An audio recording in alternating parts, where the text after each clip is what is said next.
बंदी छोड़ सतगुरु रामपाल जी परमेश्वर जी की जय हो।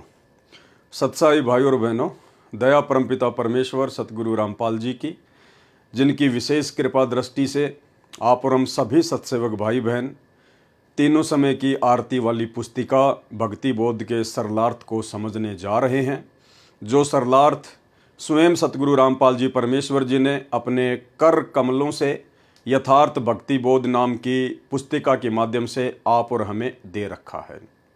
हमने केवल परमपिता परमेश्वर जी के द्वारा किए गए सरलार्थ को वीडियो के माध्यम से समझना है, जानना है, भक्ति मार्ग के गूढ़ रहस्यों को पहचानना है और गुरुदेव भगवान के चरणों के प्रति उनको परमेश्वर मानते हुए दृढ़ हो जाना है। भाई और बहनों, ये तीसरा वीडियो है और अब आगे जो बातें होंगी वो मंगलाचरण से शुरू होंगी। लेकिन मंगलाचरण को पढ़ने से पहले आप और हम सभी भगत भाई बहनों ने परमेश्वर रामपाल जी की वर्तमान समय में परमात्मा वाली वास्तविक स्थिति को जानना बहुत जरूरी है। जब तक हम सतगुरु रामपाल जी परमेश्वर जी के परमेश्वर वाली स्थिति को नहीं जानेंगे, नहीं पहचानेंगे, तब तक हमें भक्ति बोध का सरलार्थ समझ में नहीं आएगा। और उनकी वास्तविक परमात्मा वाली स्थिति को जानने के लिए, समझने के लिए हमने आदरणीय गरीबदास जी महाराज जी की जीवन लीला को पढ़ना पड़ेगा, उनकी जीवन लीला को समझना पड़ेगा। उसके बाद हमें भली भांति समझ में आ जाएगा कि वर्तमान में सतगुरु रामपाल जी कौन हैं। एक साधारण व्यक्ति हैं, साधारण संत हैं, या फिर आम इंसान के चोले में स्वयं सारी सृष्टि के रचनहार कबीर देव हैं।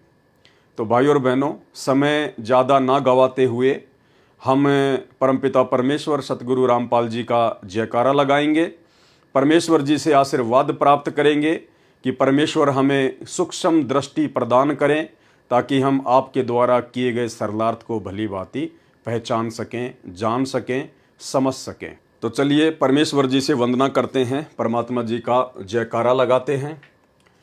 बंदी छोड़ सतगुरु रामपाल जी परमेश्वर जी की जय हो। परमपिता परमात्मा सारी सृष्टि के रचनहार, कुल मालिक, असंख्य ब्रह्मांडों के स्वामी, जगत गुरु, तीनों लोकों में प्रवेश करके सबका धारण पोषण करने वाले राजाधिराज, आत्माधार, नाथों के नाथ, देवों के देव महादेव, सर्वेश्वर महेश्वर, मृत्युंजय, अजरो अमर, आदि अनादि सनातनी प्रभु, जगत पिता जगदीश्वर, श्री श्री 1008 की उपाधि के वास्तविक अधिकारी, अकाल मूर्त सौद स्वरूपी राम वासुदेव, सर्वगतम ब्रह्म, परम पूज्य, प्रथम पूज्य, परम संत, परम पुरुष, परम धनी, परम दयालु, सत्य कबीर, हक्का कबीर, अल्लाहु कबीर, अल्लाहु अकबर, बाखबर, अल्लाह ताला, जगत के तारणहार, जगत के मुक्तिदाता, जगत के जगन्नाथ, हारे के सहारे, हिंदुओं के राम, मुसलमानों के अल्लाह, सिखों के वाहिगुरु, ईसाइयों के मसीह, दया के सागर दयानिधि, करुणा के सागर करुणानिधि, स्वयंभू परिभू, संकट मोचन, कष्ट हरण, मंगल करण,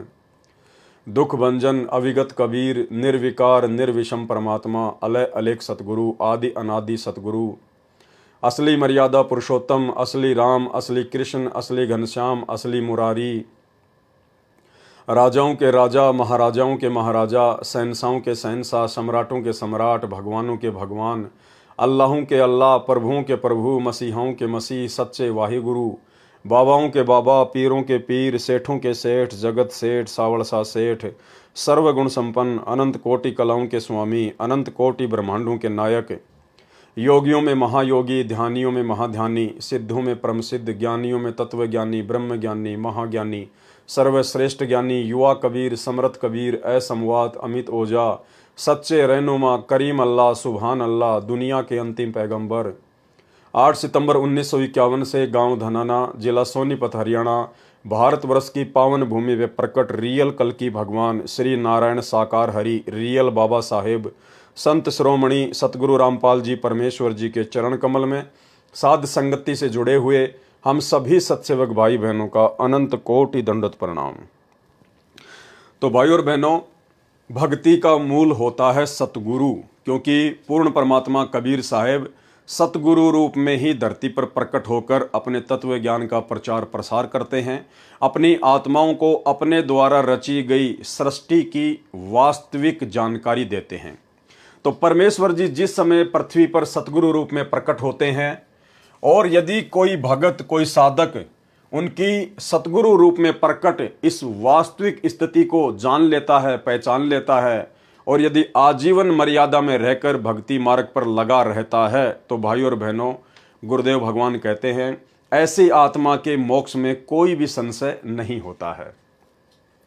तो सतगुरु रामपाल जी परमेश्वर जी को पहचानने के लिए जिस प्रकार से आज वो लीलामय रूप में धरती पर प्रकट हैं, एक आम व्यक्ति की तरह परमेश्वर लीला कर रहे हैं हमारी चरम दृष्टि को धोखा देते हुए, ठीक इसी प्रकार भाई और बहनों हमने गरीबदास जी महाराज जी की जीवन लीला को समझना है।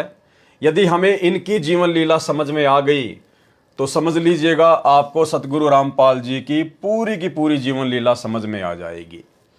क्योंकि आदरणीय गरीबदास जी महाराज जी ने, जो कि स्वयं कबीर परमात्मा ही थे और आज से 300 साल पहले इन्होंने डबल रोल किया। ये कबीर साहब स्वयं परमात्मा सतलोक से जिंदा बाबा के रूप में आए और अपने ही दूसरे रूप में परमात्मा गरीबदास जी का रूप बनाकर पृथ्वी पर पहले से ही प्रकट थे। और परमेश्वर ने ऐसी लीला की कि आम व्यक्ति तो छोड़िए, 21 ब्रह्मांड का स्वामी ज्योति निरंजन भी धोखा खा जाए। तो गरीबदास जी महाराज जी ने जिस प्रकार हमारी चरम दृष्टि को धोखा देते हुए सांसारिक दृष्टि के हिसाब से एक माँ के गर्भ से जन्म लेने की लीला की और आध्यात्मिक दृष्टि से स्वयंभू प्रकट होने की लीला की, यदि इनकी ये अद्भुत लीला जो इन्होंने लगभग 300 वर्ष पहले की, यदि आज हमारे समझ में आ जाती है तो परमेश्वर रामपाल जी को समझना बेहद आसान है। तो भाई और बहनों, क्या क्या समानता है गरीबदास जी महाराज जी की जीवन लीला में और परमेश्वर रामपाल जी की जीवन लीला में। हालांकि दोनों ही कबीर परमात्मा है, गरीबदास जी भी स्वयं ही कबीर परमात्मा है और परम पूज्य परमेश्वर सतगुरु रामपाल जी भी स्वयं ही कबीर परमात्मा है। लेकिन हमारे लिए वर्तमान में सबसे ज्यादा महत्व, सबसे अहम महत्व परम पूज्य परमेश्वर रामपाल जी का रहेगा, क्योंकि परमेश्वर रामपाल जी हमारे पूज्य गुरुदेव भगवान के रूप में प्रकट हैं। इसलिए हम भक्तों ने सबसे अधिक प्राथमिकता सतगुरु रामपाल जी परमेश्वर वाले रूप को ही देनी पड़ेगी यदि वर्तमान में हमें मोक्ष चाहिए। तो क्या क्या समानता है दोनों महापुरुषों में। जैसी इन्होंने लीला की काल को धोखा देते हुए, आप और हम सांसारिक जीवों की चरम दृष्टि को धोखा देते हुए, तो बंदी छोड़ गरीबदास जी महाराज जी का जो प्राकाट्य स्थान है वो है हरियाणा में गांव करोथा, और इधर बंदी छोड़ सतगुरु रामपाल जी भगवान का भी जो प्राकाट्य स्थान है वो भी हरियाणा में गांव धनाना है, यानी बिल्कुल सेम है, दोनों ही हरियाणा में प्रकट हुए। और भाइयों और बहनों, ये भक्ति बोध पुस्तक जिससे हम 3 समय की आरती करते हैं, इसमें यदि आपने नोटिस किया हो तो शुरुआत में इसमें हमारी गुरु प्रणाली लिखी हुई है, गुरु प्रणाली। और गुरु प्रणाली में सबसे पहले नंबर पर नाम आता है बंदी छोड़ कबीर साहिब। सबसे पहले जो नाम लिखा है बंदी छोड़ कबीर साहिब जी महाराज। दूसरे नंबर पर लिखा है बंदी छोड़ गरीबदास जी महाराज। तीसरे नंबर पर है संत शीतलदास जी महाराज। यानी बंदी छोड़ जो शब्द है वो केवल इस भक्ति बोध में जो हमारी गुरु प्रणाली है, केवल शुरुआत में 2 महापुरुषों के नाम से पहले ही लगा है।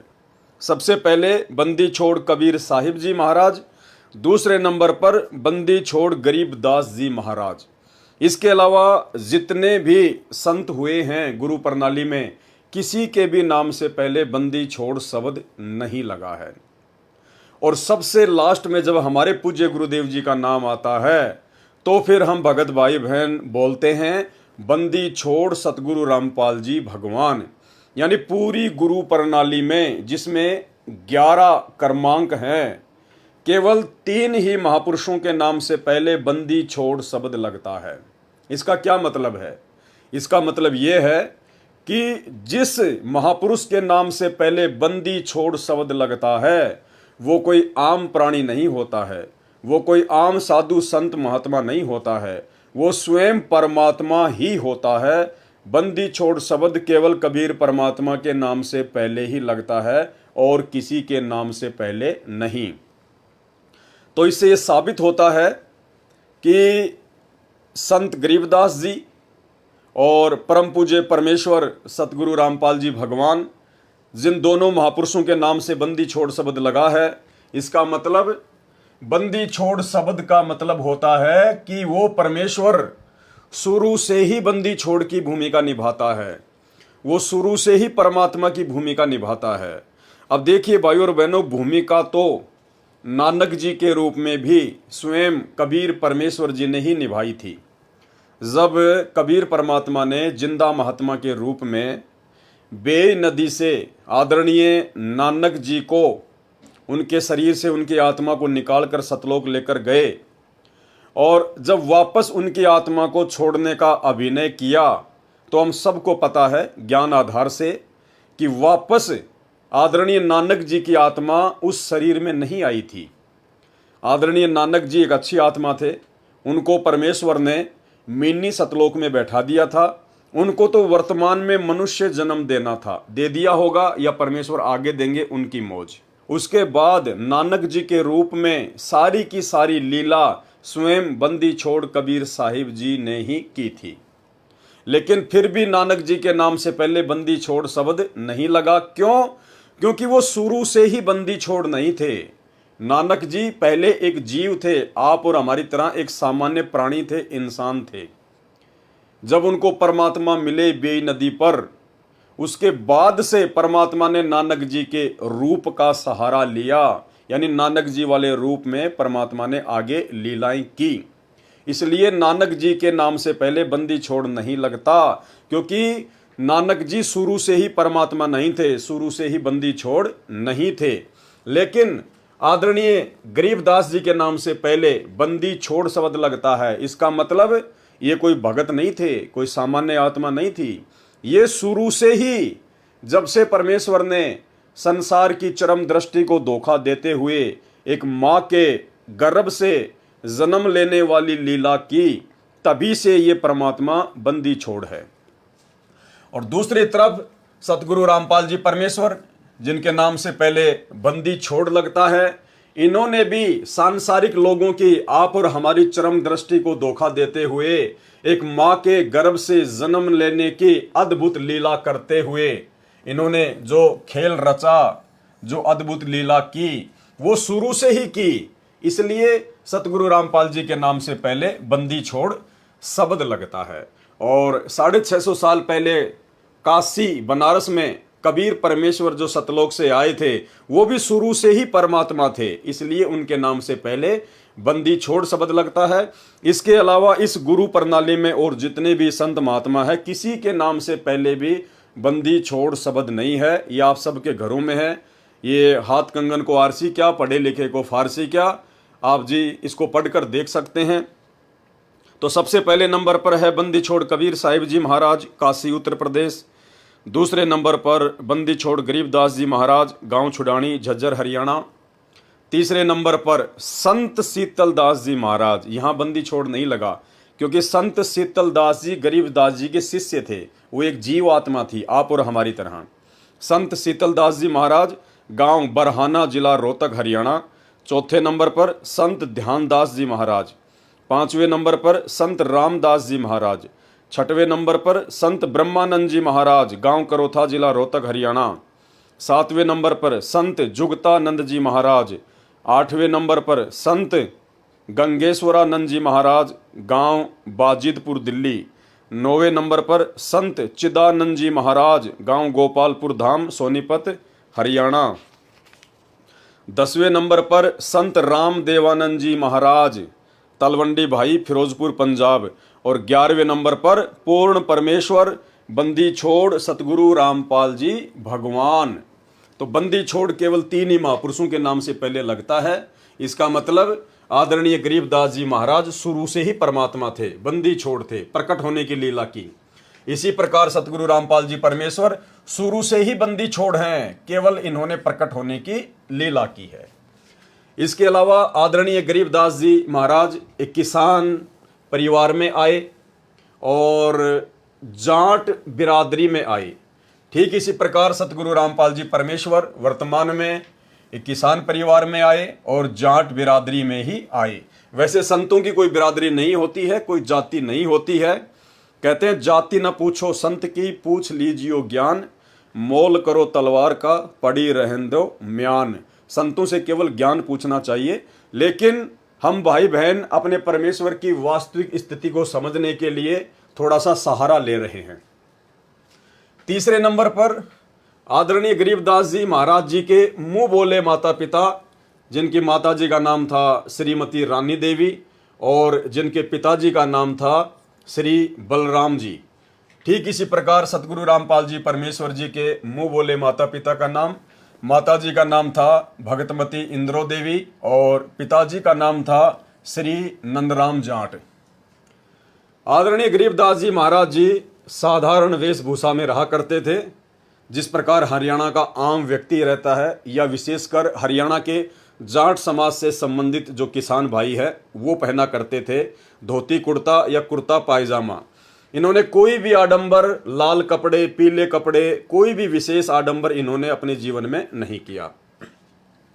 ठीक इसी प्रकार वर्तमान में परम पूज्य परमेश्वर सतगुरु रामपाल जी बिल्कुल साधारण वेशभूषा जैसा कि हरियाणा का आम व्यक्ति पहनता है या विशेषकर हरियाणा में जाट बिरादरी से संबंधित लोग पहनते हैं, कुर्ता पायजामा या धोती कुर्ता। आदरणीय गरीबदास जी महाराज जी ने शादी भी की और संतान भी उत्पन्न हुई। उनकी 6 संतानें थी। इधर परमेश्वर रामपाल जी ने भी लीलामय रूप से शादी भी की और संतान उत्पत्ति भी हुई, 4 संतान। यहाँ एक चीज हमें समझने की आवश्यकता है भाइयों और बहनों, क्योंकि यह अध्यात्म है, ये काल मिनट मिनट में मन में शंका पैदा करेगा। अब आप कहेंगे कि भाई जब गरीबदास जी महाराज स्वयं ही बंदी छोड़ थे और बंदी छोड़ तो केवल कबीर परमात्मा ही हो सकता है, तो बंदी छोड़ का तो नूरी शरीर होता है, उनका तो तेज पुंज का शरीर होता है, उनके पास तो अखंड शब्द शक्ति होती है। वे आप और हम जैसे आम प्राणियों की तरह शरीर से बच्चे पैदा नहीं करते। तो फिर कैसे उन्होंने शादी की, क्यों उन्होंने संतान उत्पत्ति की? तो भाई और बहनों, सारा का सारा जो खेल है ये परमेश्वर की लीला के अंतर्गत है। परमेश्वर को कहते हैं अविगत, यानी जिसकी गति को कोई ना जान सके। ये लीला परमपिता परमेश्वर जी ने क्यों की, आदरणीय गरीबदास जी ने क्यों की? क्योंकि जब परमेश्वर सतगुरु रूप में धरती पर प्रकट होते हैं तो ये काल उस समय तक धरती पर इतना पाखंड फैला देता है, शास्त्रों के विरुद्ध समाज में इतना मनमाना आचरण फैला देता है कि आदमी भक्ति और भगवान की परिभाषा से कोसों दूर हो जाता है। तो आदरणीय गरीबदास जी महाराज जी के आने से पहले, प्रकट होने से पहले आम समाज में भक्ति मार्ग में एक धारणा प्रचलित थी कि भाई अगर परमात्मा प्राप्ति करनी है तो आजीवन ब्रह्मचार्य का पालन करना पड़ेगा, गृहस्थ जीवन में रह के परमात्मा की प्राप्ति नहीं की जा सकती। तो इस मिथ्या का, इस झूठ का, इस पाखंड का, इस शास्त्र विरुद्ध मनमाने आचरण का खंडन करते हुए आदरणीय गरीबदास जी महाराज जी ने लीलामय रूप से शादी भी की और 6 बच्चे भी उत्पन्न किए। और इन्होंने समाज में एक संदेश दिया कि जिस प्रकार से मैं गरीबदास शादीशुदा होते हुए, संतान उत्पत्ति करते हुए मैंने अंत में परमात्मा पाया, मैंने मोक्ष की प्राप्ति की। अर्थात यदि आपकी भक्ति विधि सही है, आपका गुरु पूर्ण है और आप यदि आजीवन गुरु मर्यादा में और गुरु वचन में रहते हैं तो आपके मोक्ष में कोई संशय नहीं है। भाई और बहनों, इस बात को और अच्छे से समझने के लिए, क्योंकि गरीबदास जी के जीवन से ही हमने सतगुरु रामपाल जी परमेश्वर जी के जीवन को समझना है, ठीक यही लीला सतगुरु रामपाल जी परमेश्वर जी ने की। इसी मिथ्या धारणा को तोड़ने के लिए सतगुरु रामपाल जी परमेश्वर जी ने वैसी ही लीला की क्योंकि परमेश्वर ने यह दिखाना था कि गरीबदास जी के जीवन को आधार बनाकर ही मेरे भगत मेरी जीवन लीला को समझ पाएंगे। तो परमेश्वर सतगुरु रामपाल जी ने आदरणीय गरीबदास जी महाराज जी के शादी विवाह करने और संतान उत्पत्ति करने को लेकर अपने सत्संग में क्या बताया। परमेश्वर ने बताया कि गरीबदास जी तो स्वयं बंदी छोड़ थे, परमात्मा थे, उनको बच्चे उत्पन्न करने की आवश्यकता नहीं थी, लेकिन उन्होंने ऐसा क्यों किया? समाज में प्रचलित उस झूठी धारणा का खंडन करने के लिए कि भैया गृहस्थ आश्रम में रहकर यदि आप संयमित रहते हैं और यदि आप पूर्ण गुरु धारण करके आजीवन मर्यादा में रह के भक्ति करते हैं तो इस आत्मा के पूर्ण मोक्ष में कोई संशय नहीं है। तो सुनिए सतगुरु रामपाल जी परमेश्वर जी के मुख कमल से वो अमर सत्संग, जिसमें उन्होंने आदरणीय गरीबदास जी महाराज जी के पूर्ण परमात्मा होते हुए भी शादी करने और बच्चे उत्पन्न करने को लेकर क्या कुछ कहा है, और उसके बाद में आपको आसानी से समझ में आ जाएगा कि ठीक वही लीला सतगुरु रामपाल जी परमेश्वर जी ने वर्तमान में शादी करने और संतान उत्पत्ति करके की है। तो सुनिए गुरुदेव के मुख कमल से छोटा सा सत्संग। लेकिन बंदी छोड़ गरीबदासियों ने इसको बहुत आसान किया है, इसको ऐसा मार्ग बता दिया है कि आप काम करते हुए अपने खेत में, जैसे उन्होंने उदाहरण दे के बताया, नहीं तो उस भगवान ने यहां पर आने की कोई आवश्यकता नहीं थी और ना ही उन्होंने बच्चे पैदा करने की आवश्यकता थी, क्योंकि वो पूर्ण ब्रह्म परमात्मा थे। लेकिन हमारे इस भ्रम को दूर करने के लिए कि आपके मन में क्या जमा हो चुकी, हमारे अंदर भी यही थी, हम तो एक साधारण सा अपना नाम ले लिया करते थे, आरती कर लिया करते थे जब तक हमने पूर्ण ज्ञान नहीं हुआ था, इस उद्देश्य से कि हमारे थोड़े बहुत काम सर जाएंगे, भगवान की आरती कर लें, बाकी प्राप्ति की हमें कोई उम्मीद नहीं थी, परमात्मा प्राप्ति की। जब से बंदी छोड़ गरीबदासियों का, कबीर साहिब का ज्ञान देखा, इसको समझा, और वे साथ में ये भी पता चला कि ये गृहस्थी थे, बाल बच्चेदार थे, इन्होंने अपने बच्चों के सारी ये क्रियाक्रम किया, विवाह भी किया और साथ में उनका पालन पोषण भी किया और फिर भक्ति करके परमात्मा प्राप्ति भी की। तो जब हमारे मन में यह कुछ उत्सुकता पैदा हुई कि जब बंदी छोड़ गरीबदास जी सारे काम को करते हुए पार हुए तो हम भी हो सकते हैं। उसके बाद आदरणीय गरीबदास जी महाराज जी को सतलोक से चलकर स्वयं परमात्मा आकर मिले। कहाँ मिले? गांव छुडानी के खेतों में। जिस समय गरीबदास जी महाराज अपने कुछ 10-12 साथियों के साथ में गायें चरा रहे थे, उस समय जिंदा महात्मा के रूप में कबीर परमेश्वर इनको आकर मिले और जिसके प्रत्यक्ष दृष्टा इनके साथी 8-10 जो ग्वाले थे, जो पाली थे, जो इनके साथ में गौवें चरा रहे थे, उन्होंने भी उनको देखा। ठीक इसी प्रकार सतगुरु रामपाल जी परमेश्वर, अब हालांकि ये तो स्वयं ही परमात्मा है, स्वयं ही परमेश्वर हैं, इनको कौन आके मिलेगा, लेकिन फिर भी परमेश्वर जी ने एक आम व्यक्ति की भूमिका निभाते हुए ये दर्शाया कि मुझे भी मार्च 1997 में दिन के 10 बजे कबीर परमात्मा आकर मिले। ये सत्संग आपने गुरुदेव भगवान के मुख कमल से कई बार सुन रखा होगा, जिसमें गुरुदेव ने कहा है कि सन 1997 में जब वो ठीक का समय आया कि जब आवेगा 5500 पांचा, तब ये वचन मेरा होगा साचा, 5000 अरु 500 जब कलयुग बीत जाए, महापुरुष फरमान तब जग तारन को आए। तो कलयुग के 5500 वर्ष सन 1997 में कंप्लीट होते हैं। उसके विषय में गुरुदेव ने बताया कि 1997 में दिन के 10 बजे कबीर परमात्मा मुझे आकर मिले और सार नाम दान करने का आदेश देकर अंतर ध्यान हो गए। ये परमेश्वर जी ने लीला की, जबकि इस बात का कोई भी प्रत्यक्ष दृष्टा नहीं है, लेकिन ये परमेश्वर हैं। ये उस वाणी को सिद्ध करने के लिए परमेश्वर जी ने ऐसा कहा है, ऐसी इन्होंने लीला की है। और परमेश्वर जी ने यदि कहा है गुरुदेव भगवान ने, और कहते हैं साध वचन पलटे नहीं चाहे पलट जाए ब्रह्मांड, तो परमेश्वर जी ने ये लीला आप और हम भगत भाई बहनों को समझाने के लिए और अध्यात्म में परमेश्वर की उस अमर वाणी को सत्य साबित करने के लिए कि 5000 और 500 जब कलयुग बीत जाए, महापुरुष फरमान तब जग तारन को आए, ऐसी लीला परमात्मा ने की। तो परमेश्वर आदरणीय गरीबदास जी महाराज जी को भी आकर मिले और परमेश्वर परम पूज्य परमेश्वर सतगुरु रामपाल जी परमेश्वर जी को भी आकर मिले, अर्थात स्वयं का स्वयं से ही मिलन हुआ। उसके बाद में आदरणीय गरीबदास जी महाराज जी ने परमात्मा के मिलने से पहले भी चमत्कार किया, जिससे ये सिद्ध हो, ये साबित हो कि आदरणीय गरीबदास जी कोई सामान्य व्यक्ति नहीं थे, बल्कि स्वयं ही बंदी छोड़ थे, कबीर परमात्मा थे। क्या चमत्कार किया इन्होंने? जब आदरणीय गरीबदास जी महाराज लीलामय रूप से मात्र 3 ही दिन के हुए थे, मात्र 3 ही दिन के, तीसरे दिन इन्होंने अर्जुन और सरजुन को गांव छुडानी में बुलवाकर सार नाम दिया। कब? मात्र 3 दिन की आयु में, जब गरीबदास जी मात्र 3 दिन के ही थे। तो इससे साबित होता है कि गरीबदास जी महाराज जी स्वयं परमात्मा थे, स्वयं ही कबीर साहिब थे। अब यहां सतगुरु रामपाल जी परमेश्वर जी ने परमात्मा के मिलने से पूर्व, यानी 1997 में परमात्मा के मिलने से पूर्व उन्होंने क्या चमत्कार किया, कैसे उन्होंने ये साबित किया कि मैं स्वयं कबीर परमात्मा हूं, कोई परमात्मा का भेजा हुआ संत नहीं हूं।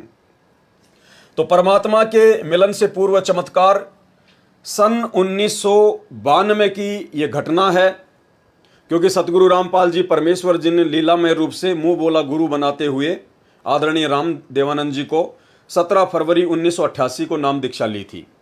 और आदरणीय राम देवानंद जी से परमात्मा ने लीलामय रूप में सत्संग करने की जो आज्ञा थी वो ली थी 1993 में। लेकिन घटना है 1992 की, सन 1992 की यह घटना है, जिस समय परमात्मा केवल एक भगत की भूमिका में थे, एक आम व्यक्ति की भूमिका में थे। तो 1992 की वो घटना जिसका जिक्र परमात्मा ने अपने ही छोटे भाई महेंद्र के मुख से करवाया।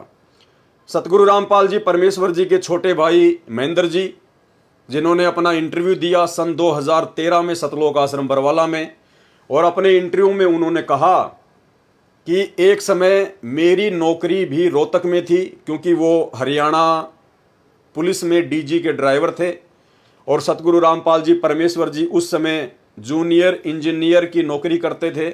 तो दोनों की पोस्टिंग हरियाणा के रोहतक में थी।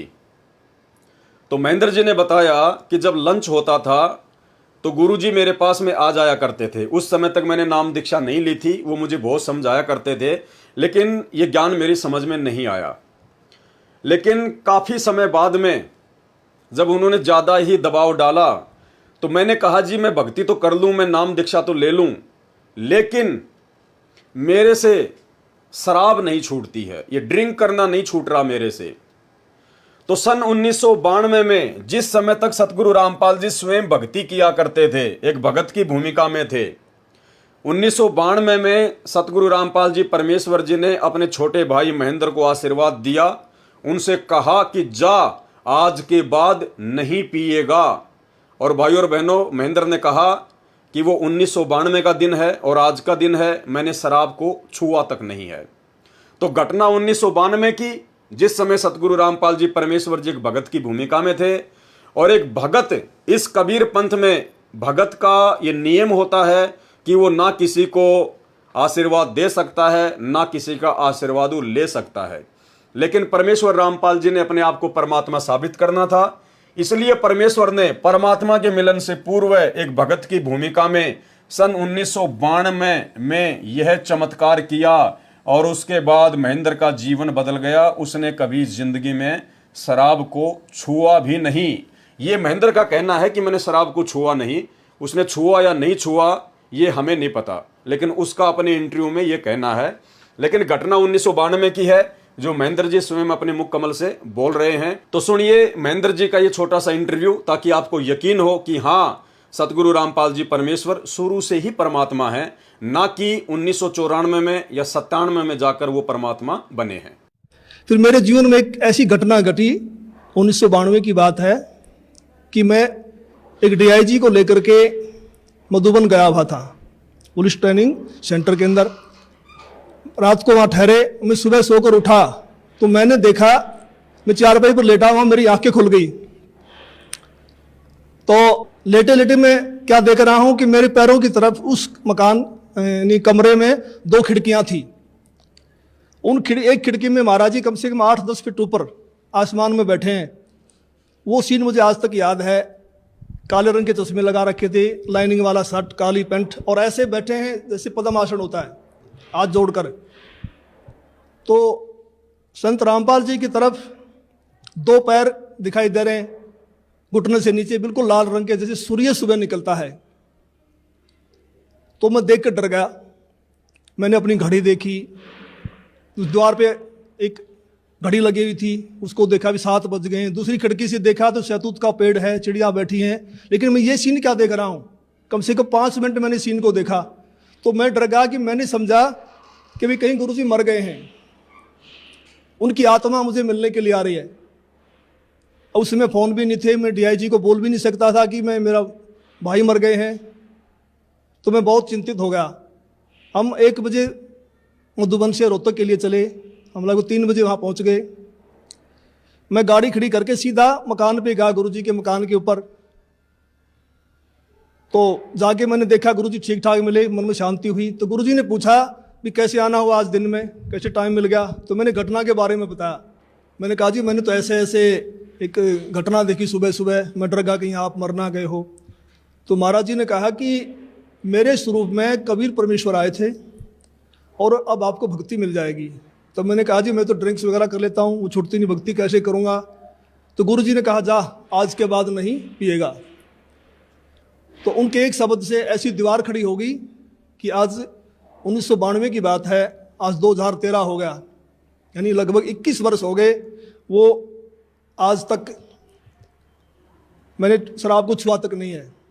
उसके बाद आदरणीय गरीबदास जी महाराज जी की जीवन लीला को जब हम गहराई से पढ़ेंगे तो उन्होंने सैकड़ों ऐसे चमत्कार किए हैं जो केवल परमात्मा ही कर सकता है, दूसरा कोई नहीं कर सकता है। ये बात अलग है कि आदरणीय गरीबदास जी महाराज जी ने आज से 300 वर्ष पहले जब वे धरती पर प्रकट थे तो उन्होंने प्रत्यक्ष चमत्कार किए थे। जैसे उन्होंने गंगा जी को सहारनपुर में जो है वो प्रकट कर दिया। एक बार उन्होंने गंगा जी को अपने गांव छुडानी में भी जो है प्रकट कर दिया अपने माता जी को स्नान करवाने के लिए। और भी बहुत सारे इन्होंने चमत्कार किए। और उस समय इनके द्वारा जो प्रत्यक्ष चमत्कार किए जाते थे उनका रीज़न ये था कि गरीबदास जी के समय में भक्ति युग नहीं था, वो प्राइम टाइम नहीं था, मोक्ष प्राप्ति का समय नहीं था। इसलिए परमात्मा ने उस समय लोगों को चमत्कार दिखा दिखा कर ही भक्ति मार्ग से जोड़ना था, क्योंकि उस समय इन्होंने पूरी सृष्टि रचना का और मूल ज्ञान का पूर्ण खुलासा नहीं किया था, क्योंकि उस समय तक इस ज्ञान का खुलासा नहीं करना था। इसलिए उन्होंने आत्माओं को थोड़ा बहुत ज्ञान समझाकर और मंत्र देकर जोड़ा, ताकि उन आत्माओं के बारंबार मनुष्य जन्म होते होते वर्तमान कलयुग की पिछली पीढ़ी तक वो आ जाएं। इसलिए उन्होंने प्रत्यक्ष चमत्कार दिखाए। लेकिन वर्तमान का जो समय है, जिस समय सतगुरु रामपाल जी परमात्मा धरती पर प्रकट हो चुके हैं, ये जो पिछली पीढ़ी है, इस समय परमेश्वर जी ने प्रत्यक्ष चमत्कार नहीं करने थे, क्योंकि ये जो समय है ये परमेश्वर ने ज्ञान मार्ग का समय रखा हुआ है। यानी परमेश्वर जी ने ज्ञान समझाकर ही आत्माओं को अपनी शरण में लेना है और ज्ञान समझाकर ही परमात्मा ने अपनी पहचान करवानी है कि सतगुरु के रूप में वर्तमान में धरती पर कौन प्रकट है। अगर ये परमात्मा आज आदरणीय गरीबदास जी महाराज जी की तरह सीधे चमत्कार करने लग जाए, सीधे सीधे मुर्दों को जिंदा करने लग जाए, या आशीर्वाद देकर मुर्गी को हाथी बना दे, हाथी को मुर्गी बना दे, तो पूरी दुनिया इनके पीछे लग जाएगी, पूरी दुनिया। और फिर ये पता ही नहीं चल पाएगा कि कौन व्यक्ति इनके ज्ञान को समझकर इनसे जुड़ रहा है और कौन व्यक्ति देखा देखी में अंधभक्ति के तहत जुड़ रहा है।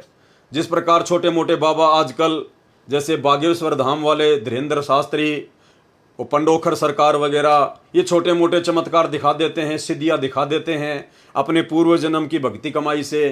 किसी के काका मामा चाचा फूफा का नाम बता देते हैं, तेरे मन में क्या है वो बता देते हैं, जिस कारण से आज लाखों लोग उनके पीछे अंधे होके लग रहे हैं। अगर यही चमत्कार ये परमात्मा करने लग जाता, इस प्रकार का पाखंड अगर ये परमात्मा करने लग जाता, तो भाई और बहनों आज इनके पीछे इतनी जनता होती कि पूरे बरवाला में पैर रखने की जगह नहीं मिलती। लेकिन परमेश्वर ने ऐसा नहीं करना था, क्योंकि ये भक्ति मार्ग है, यथार्थ सत्य भक्ति मार्ग है, शास्त्र अनुकूल भक्ति मार्ग है। परमात्मा ने अपनी हंस आत्माओं को, जिनके लिए परमात्मा युगों युगों से भटक रहे हैं, काल के साथ आंख मिचोली का खेल खेलते हुए, तो परमेश्वर ने केवल अपना सत्य आध्यात्मिक ज्ञान देकर, सृष्टि रचना का ज्ञान देकर जीव आत्माओं से ज्ञान आधार से अपनी पहचान करवानी है। और जो आत्मा इनको ज्ञान से पहचानेगी वही आत्मा सतलोक जाने की अधिकारी होगी। इसलिए आज सतगुरु रामपाल जी परमेश्वर जी ने प्रत्यक्ष चमत्कार ना करके गुप्त रूप में सैकड़ों नहीं बल्कि लाखों चमत्कार किए हैं। इन्होंने मुर्दों को जिंदा किया है। ऐसे ऐसे असाध्य रोगों से पीड़ित लोग जिनको देश की बड़ी बड़ी हॉस्पिटल, एम्स, पीजीआई, अपोलो, वहां के डॉक्टरों ने जवाब दे दिया कि हमारे पास आपके रोग का कोई इलाज नहीं है, मेडिकल साइंस इसके आगे फेल है, इतने दिनों बाद में आपकी मृत्यु निश्चित है।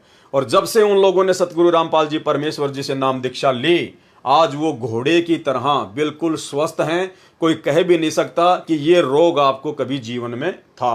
तो परमेश्वर ने सैकड़ों नहीं, हजारों नहीं बल्कि लाखों ऐसे गुप्त चमत्कार किए हैं, जिनके चमत्कारों से प्रभावित होकर आज लाखों की संख्या में भगत लोग इनके भक्ति मार्ग पर लगे हुए हैं। इसके अलावा आदरणीय गरीबदास जी महाराज जी ने सदग्रंथ साहिब की रचना की। सदग्रंथ साहिब जिसमें भक्ति का पूरा विधान है, जो कि 5वां वेद भी कहा जाता है, जिसमें 24,000 वाणियां हैं। और सदग्रंथ साहिब की एक मुख्य खासियत, सदग्रंथ साहिब जिसमें 24,000 वाणियां हैं, जो गरीबदास जी महाराज जी ने संत गोपाल दास जी को निमित्त बनाकर लिखवाया था, जिसका वर्तमान में आश्रमों में पाठ चलता है। भाइयों और बहनों, उस अमर ग्रंथ में पूरे विश्व की सभी भाषाओं का समावेश है।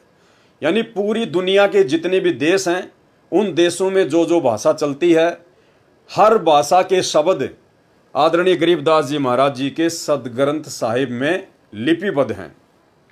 यानी ऐसा ग्रंथ केवल बंदी छोड़ी लिख सकते हैं, परमात्मा ही लिखवा सकते हैं, दूसरा कोई नहीं लिखवा सकता, क्योंकि पूरे विश्व की भाषाओं के ज्ञाता केवल परमात्मा ही हो सकते हैं। अवधपुरी एक नगर निधाना, ता अवतार धरे मोरे प्राणा, 20 वर्ष की उम्र पुनीता, मात पिता भय काल सनीपा, पड़ा काल दुर्भिक्षता ही, पृथ्वी डोल गई रे भाई। करुण जी को बता रहे हैं काकभूषण जी के भाई, एक बार जब मैं 20 वर्ष की उम्र का था, एक दुर्भिक्ष काल, बहुत भयंकर काल पड़ा और मेरे माता पिता सब मृत्यु को प्राप्त हो गए। पड़ा काल दुर्भिक्षता ही, पृथ्वी डोल गई रे भाई। कहते पृथ्वी भी डोल गई, इतना वहां पर नरसंहार हुआ, मर गए दुनिया, प्राणी सब, पशु पक्षी तरफ तरफ के मर गए। पड़ा काल दुर्भिक्ष अपारा, मनुष्य मनुष्य का करे आहारा। कितनी प्यारी लैंग्वेज बोली जा रही है गरीबदास साहिब जी, जो कभी पढ़े नहीं थे और अशिक्षित थे, और कितनी अच्छी लैंग्वेज उन्होंने बोला है। ये वो विद्वान थे। एक अक्षर एक कोई भाषा विशेष के जानकार होने से विद्वान नहीं होता। जैसे कोई संस्कृत जानता है तो उसको अंग्रेजी नहीं आती, वो किसा विद्वान, उसने फारसी नहीं आती, पंजाबी नहीं आती। तो कबीर, ये परमात्मा जो है गरीबदास जी महाराज और कबीर साहब जी, प्रत्येक लैंग्वेज को जानते थे। पृथ्वी पर जितनी भी भाषा है वो सभी का इन अपनी लैंग्वेज में, अपनी अमर वाणी में प्रयोग किया हुआ है। तो इसी सिद्ध है कि ये विद्वान थे। और इधर आदरणीय गरीबदास जी महाराज जी के द्वारा लिखे गए उसी सदग्रंथ साहिब का खुलासा, जिस सदग्रंथ साहिब में दुनिया की तकरीबन 3000 के आसपास भाषाओं का समावेश है, 3000 के आसपास। आज उस सदग्रंथ साहिब का खुलासा कौन कर रहा है? किसने सदग्रंथ साहिब का खुलासा किया? सन 1994 से एकमात्र महापुरुष इस पृथ्वी पर सतगुरु रामपाल जी परमेश्वर जी हैं, जिन्होंने विश्व की 3000 से ज्यादा भाषाओं के शब्द युक्त आदरणीय गरीबदास जी महाराज जी के द्वारा लिखवाए गए सदग्रंथ साहिब का खुलासा किया। अन्यथा गरीबदास जी के पंथ को चले हुए 300 वर्ष हो गए। इतने कबीरपंथी साधु संत महात्मा हैं, आज तक कोई भी इस सदग्रंथ साहिब का खुलासा नहीं कर पाया और ना ही भविष्य में कर पाएंगे।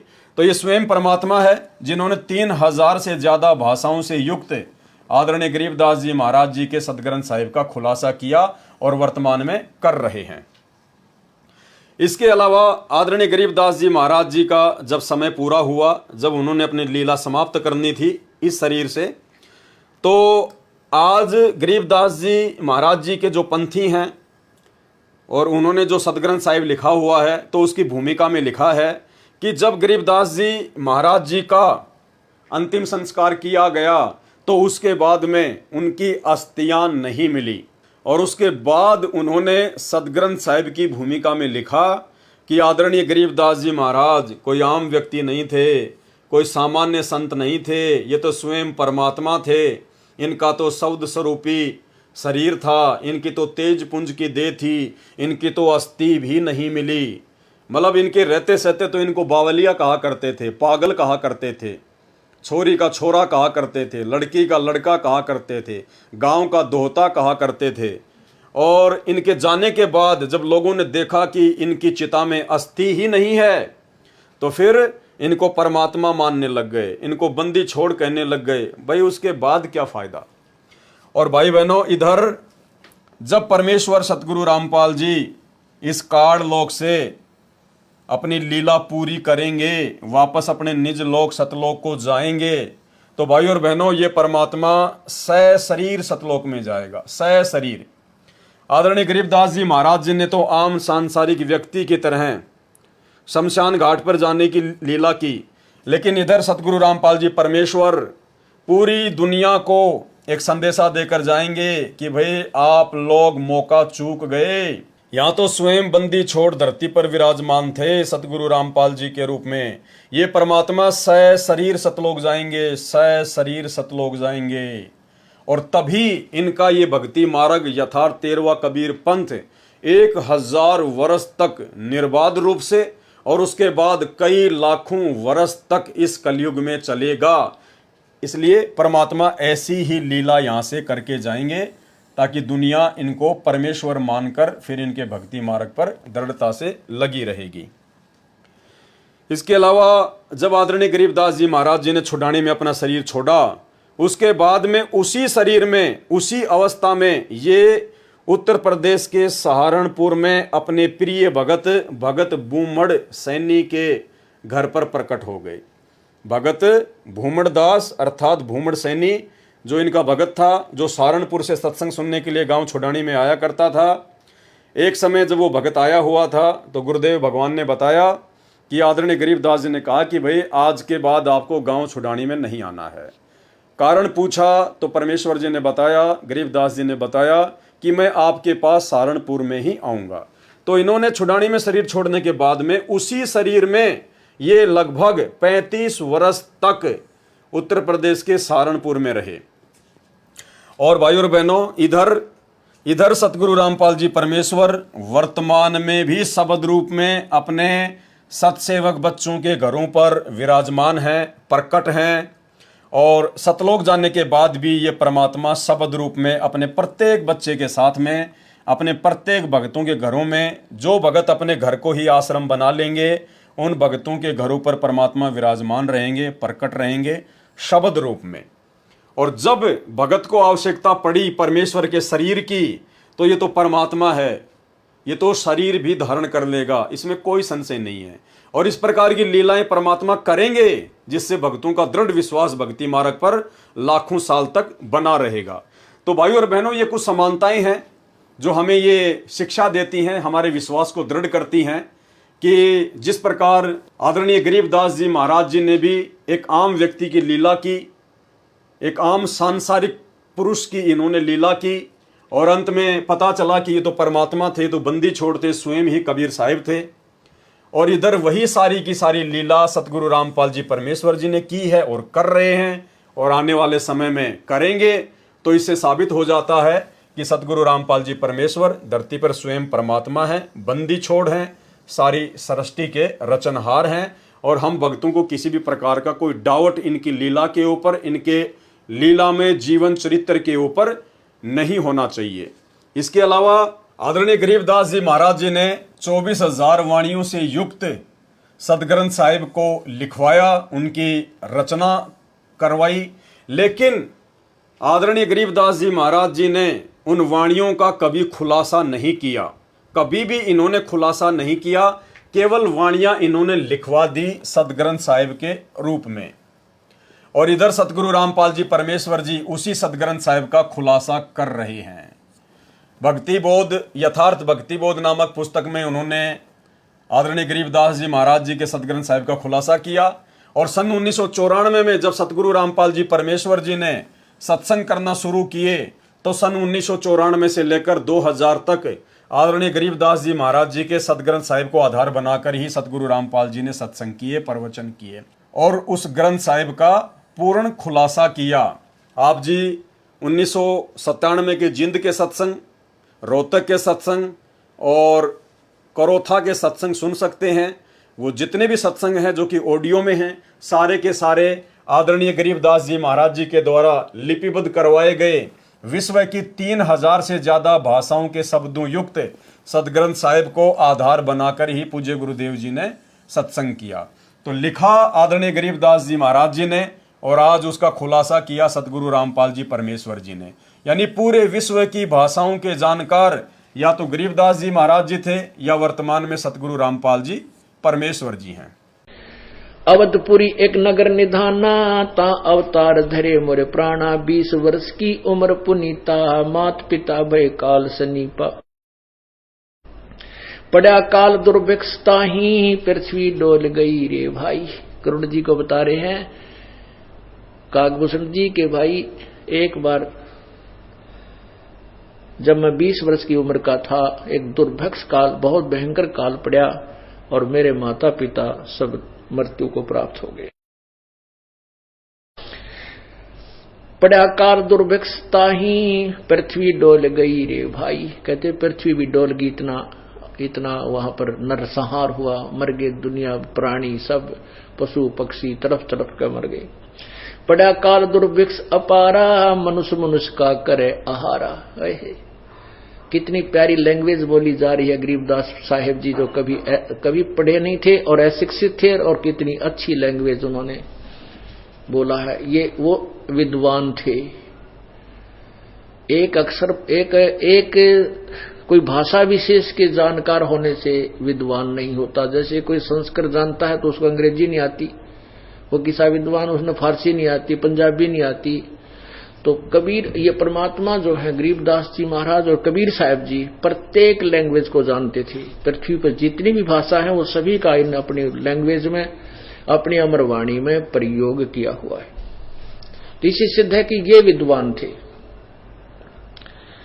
अब भाई और बहनों, जब हमें इतनी बातों का पता चल रहा है, ऐसे ऐसे खुलासे हो रहे हैं, तो वह अपने कुछ बातों पर ध्यान देना होगा। जैसे गरीबदास जी के द्वारा लिखे गए उस सदग्रंथ साहिब का जब पाठ किया जाता है, तो वो पाठ कितने आदर और सम्मान के साथ में किया जाता है। उस ग्रंथ साहिब का, जिसकी हम केवल वाणियां पढ़ सकते हैं, उन वाणियों में क्या गूढ़ रहस्य है हम नहीं जान सकते। उसके बावजूद भी जब आश्रमों में उसका पाठ होता है, तो उस सदग्रंथ साहिब को कितने आदर और सम्मान के साथ में अपने हाथों में लेकर पाठ स्थल पर लाया जाता है, कैसे उसको ढक के रखा जाता है, कितना उसको इज्जत दी जाती है। तो ठीक इसी प्रकार भाइयों और बहनों, यही विशेष आदर और सम्मान वर्तमान में सतगुरु रामपाल जी परमेश्वर जी ने उसी सदग्रंथ साहिब से मुख्य वाणियां निकालकर हमें जो भक्ति बोध पुस्तक बनाकर दी है 3 समय की आरती के लिए, तो हमारा भी ये दायित्व बनता है, कर्तव्य बनता है कि हम इस पुस्तिका का विशेष तौर पर स्वच्छता का ध्यान रखें। हम अपने घर पर कहीं भी इस पुस्तक को ना फेंकें, कहीं भी ना रखें, झूठे हाथ वगैरह इस पुस्तक को हम ना लगाएं। यानी ये हमारे पूज्य गुरुदेव जी के द्वारा लिपिबद्ध सदग्रंथ साहिब है, तो हमने इसका विशेष आदर करना चाहिए। जिस प्रकार आदरणीय गरीबदास जी महाराज जी के द्वारा लिखे गए सदग्रंथ साहिब का आश्रमों में आदर किया जाता है, क्योंकि हमारे गुरु सतगुरु रामपाल जी परमेश्वर जी हैं। हमारा मोक्ष सतगुरु रामपाल जी परमेश्वर जी के द्वारा होना है।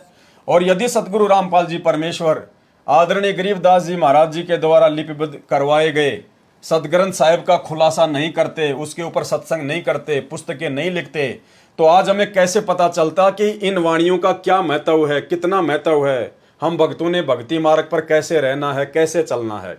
तो भक्ति बोध जो पुस्तिका है, ये आप और हम सभी भगत भाई बहनों के लिए ये सदग्रंथ साहिब है। हमने इसका बहुत आदर करना है, सम्मान करना है, झूठे हाथ नहीं लगाने हैं, हर जगह हमने इस पवित्र पुस्तक को नहीं रखना है। उसके बाद में सदग्रंथ साहिब को जब पढ़ते हैं तो आपने देखा होगा जितने भी सतलोक आश्रम हैं उनमें, या 2014 से पहले सतगुरु रामपाल जी परमेश्वर जी करोथा या बरवाला आश्रम में सत्संग किया करते थे। सत्संग के समय 3 दिन का पाठ चलता था उसी सदग्रंथ साहिब का। तो जब सदग्रंथ साहिब का पाठ किया जाता था तो जो पाठी होता था वो अपने सिर पर एक सफेद कपड़ा पहनकर उसका पाठ किया करता था। यानी जितने भी पाठी बारी बारी से सदग्रंथ साहिब का पाठ किया करते थे आश्रमों में या वर्तमान में करते हैं, तो आपने नोटिस किया होगा कि जो पाठी होते हैं वो अपने सिर पर एक सफेद वस्त्र डालकर ही पाठ करता है।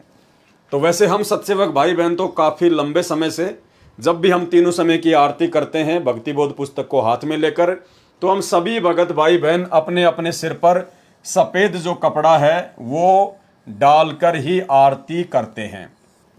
और जो माता बहनें हैं जो अपने सर पर कोई चुन्नी वगैरह या वैसे दूसरा अपना कोई वस्त्र पहनती हैं, तो उनको अलग से कोई सफेद वस्त्र अपने सिर पर डालने की आवश्यकता नहीं है। लेकिन जो पुरुष भगत हैं वो अपने सर पर सफेद कपड़ा ओढ़ कर ही तीनों समय की आरती करते हैं, इन वाणियों का पाठ करते हैं।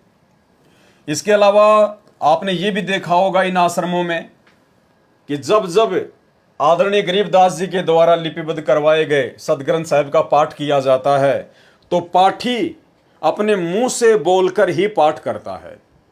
आदरणीय गरीबदास जी के सदग्रंथ साहिब को सामने रखकर जो पाठी होते हैं वो अपने मुंह से बोलकर पाठ करते हैं। तो भाई और बहनों, हमारा सदग्रंथ साहिब है भक्ति बोध, हमारे पूज्य गुरुदेव भगवान के द्वारा लिखा हुआ है। हमने भी केवल इसका पाठ करना है। देखो, अगर आप ध्यान से देखोगे, आप सबके घरों में भक्ति बोध पुस्तक है, उसके नीचे नीचे लिखा होता है, मेन पृष्ठ पर नीचे नीचे यहां लिखा होता है मूल्य नित्य नियम पाठ। यानी गुरुदेव भगवान ने जब हमें नाम दीक्षा दी, जब हमें नाम दीक्षा प्राप्त होती है तो उस समय हमारे को निःशुल्क ये भक्ति बोध मिलती है। और उस समय भाई और बहनों जब हम देखेंगे इस भक्ति बोध के यहां पर, तो नीचे लिखा हुआ है मूल्य नित्य नियम पाठ। यानी गुरुदेव भगवान कहते हैं कि भाई मैं तुम्हें जो निःशुल्क भक्ति बोध पुस्तक दे रहा हूं, यदि तुम तीनों समय इस पुस्तक को हाथ में लेकर इसका पाठ करोगे, स्वाध्याय करोगे, तीनों समय की आरतियां हाथ में लेके करोगे, नित्य तुम इसको पढ़ोगे, तो समझना तुम अपने गुरुदेव के द्वारा फ्री में दी गई, निःशुल्क दी गई इस पुस्तक का मूल्य अदा कर रहे हो। अन्यथा यदि आप ऑडियो वीडियो में आरती लगाकर सुनते हैं, अपना कोई काम भी करने लग जाते हैं, तो आप अपने गुरुजी के साथ में धोखा कर रहे हैं और खुद के साथ में बहुत बड़ा धोखा कर रहे हैं। दास आपको पहले ही बता चुका है, जो भगत भाई बहन नेत्रहीन हैं, जो अनपढ़ हैं, जो बुजुर्ग हैं, वो भाई बहन सतगुरु रामपाल जी परमेश्वर जी के मुख कमल से तीनों समय की आरतियां जो ऑडियो या वीडियो में डालकर दी हुई हैं वो कर सकते हैं। वो विशेष परिस्थितियों में ऐसे ही भगत भाई बहनों के लिए हैं, ना कि आम सामान्य भक्तों के लिए। लेकिन सतलोक आश्रमों से जुड़े हुए 90% भाई बहन सब गुरुदेव की ऑडियो वीडियो से ही आरतियां करते हैं, अपने दूसरे काम भी करते रहते हैं और उनकी आरतियां भी समाप्त हो जाती हैं। तो ये विधि परमेश्वर जी के भक्ति विधान के अकॉर्डिंग नहीं है। यदि आप सामान्य भगत हैं, आपको कोई परेशानी नहीं है, आप जी पढ़े लिखे हैं, तो फिर आपने परमेश्वर जी के विधि विधान अनुसार तीनों समय की आरती समय निकालकर भक्ति बोध पुस्तक को हाथ में लेकर ही पढ़ना है, इसका पाठ करना है। इसके अलावा आपने ये भी देखा होगा कि आश्रमों में जब जब ये 3 दिन का आदरणीय गरीबदास जी महाराज जी के सदग्रंथ साहिब का पाठ होता है तो पाठी बीच में बिल्कुल भी नहीं बोलता है और ना ही पाठी कोई दूसरा काम करता है। और यदि पाठी को कोई विशेष काम होता है, जैसे मान लीजिए उसको बाथरूम वगैरह जाना है या और कोई दिक्कत है, तो वो मुंह से बोलकर दूसरे को नहीं बुलाता, बल्कि वो ताली बजाएगा या फिर कोई बैल वगैरह होती है उसको बजाएगा। तो दूसरा जो पाठी होता है, जो उसका सहायक होता है, वो समझ जाता है कि हाँ इसको पाठ से उठना है, इसलिए मुझे ये बुला रहा है। तो हम भगत भाई बहनों ने भी ये विशेष तौर पर ध्यान रखना है, जब हम अपने गुरुदेव के द्वारा दिए गए अमर ग्रंथ का, सदग्रंथ साहिब का पाठ करते हैं, तीनों समय की आरती करते हैं, सुबह दोपहर शाम की, तो भाई और बहनों हमने बीच में आरतियां नहीं छोड़नी हैं। हमने छोटी छोटी बातों पे बीच में आरती को छोड़कर नहीं जाना है, और ना हमने कोई बातचीत करनी है। हमारा पूरा फोकस, हमारा पूरा ध्यान केवल आरती पर होना चाहिए, परमेश्वर जी की वाणियों पर होना चाहिए, शब्दों पर होना चाहिए। और यदि विशेष परिस्थिति में मान लीजिए आपको बाथरूम आ गया, या फिर मान लीजिए आप जी को फ्रेश होने जाना है, या और कोई विशेष कोई परिस्थिति उत्पन्न हो गई, तो परमेश्वर जी का विधान है आप जी पहले परमात्मा को दंडवत प्रणाम करें, परमात्मा से माफी मांगे, उसके बाद आप जी बीच में अपना वो काम करें यदि विशेष आवश्यक है तो, अन्यथा आपने अपनी आरती को संपूर्ण ही करना है। और इसके अलावा स्वच्छता का विशेष ध्यान रखना। तो भाई और बहनों, जिस प्रकार से सदग्रंथ साहिब को महत्व दिया जाता है, स्वच्छता को लेकर, साफ सफाई को लेकर, हर जगह उसको नहीं डाला जाता है, उसको एक कपड़े में जो है लपेट कर उसको जो है रखा जाता है, ताकि इसके ऊपर कोई मिट्टी वगैरह, कोई धूल वगैरह ना जमे। ठीक इस प्रकार हम भगत भाई बहनों ने भी आरती करने के बाद में स्वच्छ और साफ सुथरी जगह पर ही भक्ति बोध को रखना होता है। इसके अलावा भाई और बहनों, आदरणीय गरीबदास जी महाराज जी की जीवन लीला को समझने के लिए छोटे छोटे कुछ वीडियो हैं जो सतगुरु रामपाल जी परमेश्वर जी ने अपने सत्संगों में हमें सुनाए हैं। इन छोटे छोटे वीडियो को जब हम सुनेंगे जो आदरणीय गरीबदास जी महाराज जी की जीवन लीला के ऊपर हैं, उसके बाद हमें सतगुरु रामपाल जी परमेश्वर जी की वास्तविक स्थिति का और अच्छे से ज्ञान हो जाएगा कि सतगुरु रामपाल जी परमेश्वर कोई आम भगत, आम व्यक्ति या आम संत नहीं, बल्कि स्वयं सारी सृष्टि के रचनहार कुल मालिक कबीर परमेश्वर हैं। तो सबसे पहले आदरणीय गरीबदास जी महाराज जी के विषय में सतगुरु रामपाल जी परमेश्वर जी ने बताया कि गरीबदास जी महाराज जी ने बताया अपने सदग्रंथ साहिब में कि भाई ना तो कबीर परमात्मा माँ के गर्भ से आए, और भाई ना हमने माँ के गर्भ से जन्म लिया, ना हम माँ के गर्भ से आए। हम यानी गरीबदास जी कह रहे हैं कि ना तो कबीर जी का जन्म हुआ और ना हम माँ के गर्भ से आए। तो ये सत्संग आप जी सतगुरु रामपाल जी परमेश्वर जी के मुख कमल से सुनिए, और सुनने के बाद में फिर आपको पक्का यकीन हो जाएगा भाई जब आदरणीय गरीबदास जी महाराज जी की माता भी थी, गरीबदास जी महाराज जी के जो है पिताजी भी थे, वो भी एक गांव में आए, उन्होंने लीला की माँ के गर्भ से जन्म लेने की, दुनिया की दृष्टि को धोखा देते हुए। गरीबदास जी महाराज जी ने शादी भी की, उन्होंने 6 बच्चे भी उत्पन्न किए, और उसके बाद भी वो कह रहे हैं कि भाई हम माँ के गर्भ से नहीं आए। तो भाई और बहनों, आपको सतगुरु रामपाल जी परमेश्वर जी का वही लीला में जीवन बहुत अच्छे से समझ में आएगा। जब गरीबदास जी महाराज जी ऐसी लीला 350 साल पहले कर सकते हैं, परमात्मा हो सकते हैं, तो भाई और बहनों फिर सतगुरु रामपाल जी परमेश्वर जी के परमात्मा होने में भला कहाँ दिक्कत है। तो सुनिए गुरुदेव भगवान के मुख कमल से। प्रमाण दे रहे गरीबदास जी कि कबीर साहब माँ के पैदा नहीं हुए थे और ना हम गर्भ में आए भाई,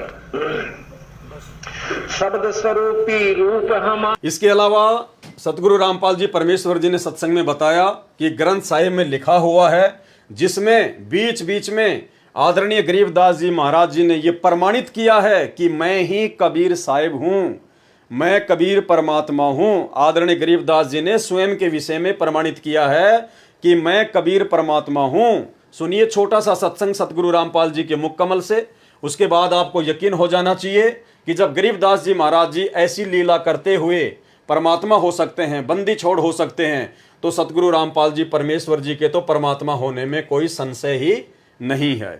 हम ही दिल दरिया हैं बाई, हम ही बिंदु सिंध गर्क छाई, हम ही लहर तरंग उठावें, हम प्रगट हम ही छिप जावें, हम ही गुप्त गुज गंभीरा, हम ही अवगत हमें कबीरा। अब बंदी छोड़ा अपना भी भेद दें गरीबदास जी कि मैं कबीर हूं और भाई मैं पूर्ण ब्रह्म परमात्मा हूं। ये गरीबदास जी भी यही प्रमाण यानी गुप्त रूप में कभी कहीं कहीं अपना प्रमाण दे जाते हैं। हम ही मुर्जी व मैदानी, हम ही शब्द महोद खानी, हम ही गरजें हम ही बरसें, हम ही कुल्फ जड़ें हम नरखें, हम ही कुची हम ही ताला, हम ही मानक हीरे लाला, हम ही शराप जौहरी कैया, हमरे हाथ लेखनी बैया। मेरे हाथ में सारे कर्म है आपके, हाथ का तात्पर्य कि मैं कहूंगा जब इनकी पार नहीं बसाओगी, ना ब्रह्मा की, ना विष्णु की, ना निरंजन की, जब मेरे हाथ में कलम मेरे हाथ में है और उसी समय पकड़ के यूं कर दूंगा पूरी बही का ऊपर का, चल भाई आ जाओ मार। जिसने सार नाम ले लिया और सार शब्द पूरे अपने मारे संत ने ले लिया और उसकी फिर मर्यादा में गुरु शिष्य की जो मर्यादा होती है उसमें रहे, जब जाकर बात बनेगी। वो नहीं नाम ले लिया गुरु की तर आपकी तो मरो बुलाए तो भी ना आवे, हुआ बात नहीं भाई। कति सरदड़ की बाजी ला दे। महाराज कहे सर्वस सौंप देत साहेब को काज जिनों के सरिया, जो सर्वस कहते हैं मम संत मुझे जान मेरा स्वरूपम, मेरे संत को मेरा ही स्वरूप समझना। जब बात बनी इन्हों ना सोचियो कि मैं न सोचो कबीर बन गया ना, मैं तो बताऊं सुन के नियम है ये, आगे थारी मर्जी तुम क्या सोचो क्या करो कैसे करो, ये नियम संविधान बता रहे हैं उनके। हम ही भगली हम ही कोतवाल हम ही काजी, हम ही भगले गुरु हैं बाजी, ये सब खेल हमारे किए हमसे मिले सुनिश्चय जिए। ये सब हमारे खेल बनाए हुए से, निरंजन हमने बनाया और ये किस ब्रह्मंड इसको बना कर हमने दिया, नो का हमसे मिले सो निश्चय जिए। इसके अलावा भाइयों और बहनों, आपने आदरणीय गरीबदास जी महाराज और राम राय जी के ऊपर एक सत्संग सुना होगा, झूमकरा का अंग। झूमकरा तत्व ज्ञान कोई ना कहे रे झूमकरा, ये पैसे ऊपर नाच सुनो रे झूमकरा। यानी गुरुदेव भगवान ने सत्संगों में बताया और गरीबदास जी के सदग्रंथ साहिब में भी लिखा हुआ है कि पंजाब से एक व्यक्ति गरीबदास जी के भगत के मुख कमल से सुबह का नित्य नियम सुनकर बड़ा प्रभावित हुआ और उन्होंने गरीबदास जी महाराज जी का पूरा एड्रेस ले लिया कि ऐसे महापुरुष से तो मिलना चाहिए। और वो राम राय नाम का व्यक्ति, राम राय उर्फ झूमकरा, गांव में उसको झूमकरा कहा करते थे, वो गरीबदास जी से मिलने के लिए आ जाता है। और उस सारी कहानी का आप और हमें पता है कि किस प्रकार से वो गरीबदास जी से मिलने के लिए इतना आतुर था कि वो उनसे मिलने के लिए खेतों में चल पड़ता है। उधर से आदरणीय गरीबदास जी महाराज जी आ रहे थे अपने सिर पर पशुओं का चारा लेकर, भरोटा लेकर। अब गरीबदास जी तो अंतर्यामी थे, जानी जान थे, परमात्मा थे। उनको मालूम था कि इस भगत के मन में साधु संत महात्माओं की जो वेशभूषा है वो अलग ही प्रकार की है। वो ये सोचकर आया था कि कोई बहुत पहुँचे हुए महात्मा होंगे, सिर पर या तो बड़ी बड़ी जटा होगी, चेहरे पर बड़ी बड़ी दाढ़ी मूंछ होगी, या बिल्कुल साफ करवा रखा होगा, पीताम्बर पहन रखा होगा, भगवा पहन रखा होगा, कान वगैरह छिदवा रखे होंगे, धूणा वगैरह लगा के बैठता होगा। तो ऐसी धारणा राम राय के मन में थी गरीबदास जी से मिलने से पहले। तो गरीबदास जी तो जानी जान थे, अंतर्यामी परमात्मा थे, वो तो समझ गए उस बात को कि अगर मैंने अभी इसको कह दिया कि मैं हूं गरीबदास, तो ये यहीं से वापस पंजाब चला जाएगा, मेरी एक बात नहीं सुनेगा। तो गरीबदास जी ने कहा कि चलो जी मैं मिलाता हूं आपको गरीबदास जी से, और राम राय को लेकर वापस अपने घर पर आ गए। घर पर आने के बाद में उनके जो भगत थे आदरणीय गरीबदास जी के, वो उनके लिए नहाने के लिए पानी वगैरह की व्यवस्था करने लगे। तो राम राय ने पूछा भाई गरीबदास कौन सा है? तो एक भगत ने कहा रे बावड़े, यही तो है जो तेरे साथ में आया है, यही तो है महाराज जी। तो राम राय का तो सिर चकरा गया, माथा पकड़ लिया, बोला भाई खोदा पहाड़ निकली चुहिया, ये महाराज, इसको किसने महाराज बना दिया, किसने साधु बना दिया? ये तो मेरे जैसा किसान है, इसके पास में ज्यादा जमीन होगी, मेरे पास में थोड़ी जमीन है। उसके बाद आदरणीय गरीबदास जी महाराज जी ने अपने सभी सेवकों को काम पर लगा दिया और नहाने के लिए जो बाल्टी रखी हुई थी वो नहाने लग गए। नहाने के बाद में जब वो अपनी धोती बांधने लगे तो आदरणीय गरीबदास जी महाराज जी ने अपनी उंगली पर चोट लगने का अभिनय करते हुए पास में बैठे हुए झूमकरा उर्फ राम राय से कहा कि वे राम राय, मेरी उंगली के चोट लग गई, मेरी धोती के गांठ लगा दे, यानी मेरी धोती बांध दे। तो राम राय ने जैसे ही धोती बांधना शुरू किया और वो गांठ लगाने लगा तो धोती का जो पल्लू था, जो गांठ थी, वो आर पार हो जाती। अब राम राय ने देखा शायद मेरी आंखों का धोखा है, उसने फिर से वो गांठ पूरे शरीर पर कपड़ा लपेट कर और जैसे गांठ मारना शुरू की, वो गांठ, वो कपड़ा गरीबदास जी के पूरे शरीर के आर पार हो गया और वो गांठ लग गई। तीसरी बार उसने ऐसा ही किया कि हो सकता है मेरी आंखों का धोखा हो। फिर से उन्होंने गरीबदास जी के पूरे शरीर के वो कपड़ा लपेट कर और जैसे गांठ मारना शुरू की तो कपड़ा शरीर के आर पार होता हुआ उस कपड़े के गांठ लग गई। फिर राम राय ने ऊपर देखा तो राम राय जी श्री विष्णु जी के भगत थे, विष्णु जी की भक्ति किया करते थे और परमात्मा का विधान है कि इस मोक्ष के टाइम से पहले, इस बिचली पीढ़ी वाले समय से पहले जो भी भगत जिस भी भगत की, अवतार की या किसी की भी वो पूजा करता है अपना इष्ट मानकर, परमात्मा उसी रूप में उसको दर्शन दिया करते थे। तो जैसे ही झुमकरा ने ऊपर देखा, क्योंकि गरीबदास जी ने कहा, अरे भाई झुमकरा क्या हुआ, अरे मैं तो तेरे जैसा एक किसान हूं, तेरे जैसा जमींदार हूं, तेरे से गांठ क्यों नहीं लग रही। तो जब झुमकरा ने ऊपर देखा तो विष्णु जी के रूप में आदरणीय गरीबदास जी ने उनको दर्शन दिए, और उस समय उनको अपनी गलती का एहसास हुआ कि ये तो स्वयं परमात्मा है, ये तो भगवान है, मैं ही धोखे में था। तो कहने का मतलब है आदरणीय गरीबदास जी महाराज जी ने ये लीला की, अपने आप को परमात्मा साबित किया कि मेरा नूरी शरीर है, मेरा सौद स्वरूपी शरीर है, मेरा शरीर तुम आम जीवों की तरह हाड़ मांस का नहीं है, क्योंकि वो कपड़ा शरीर से आर पार होके गांठ लग रही थी।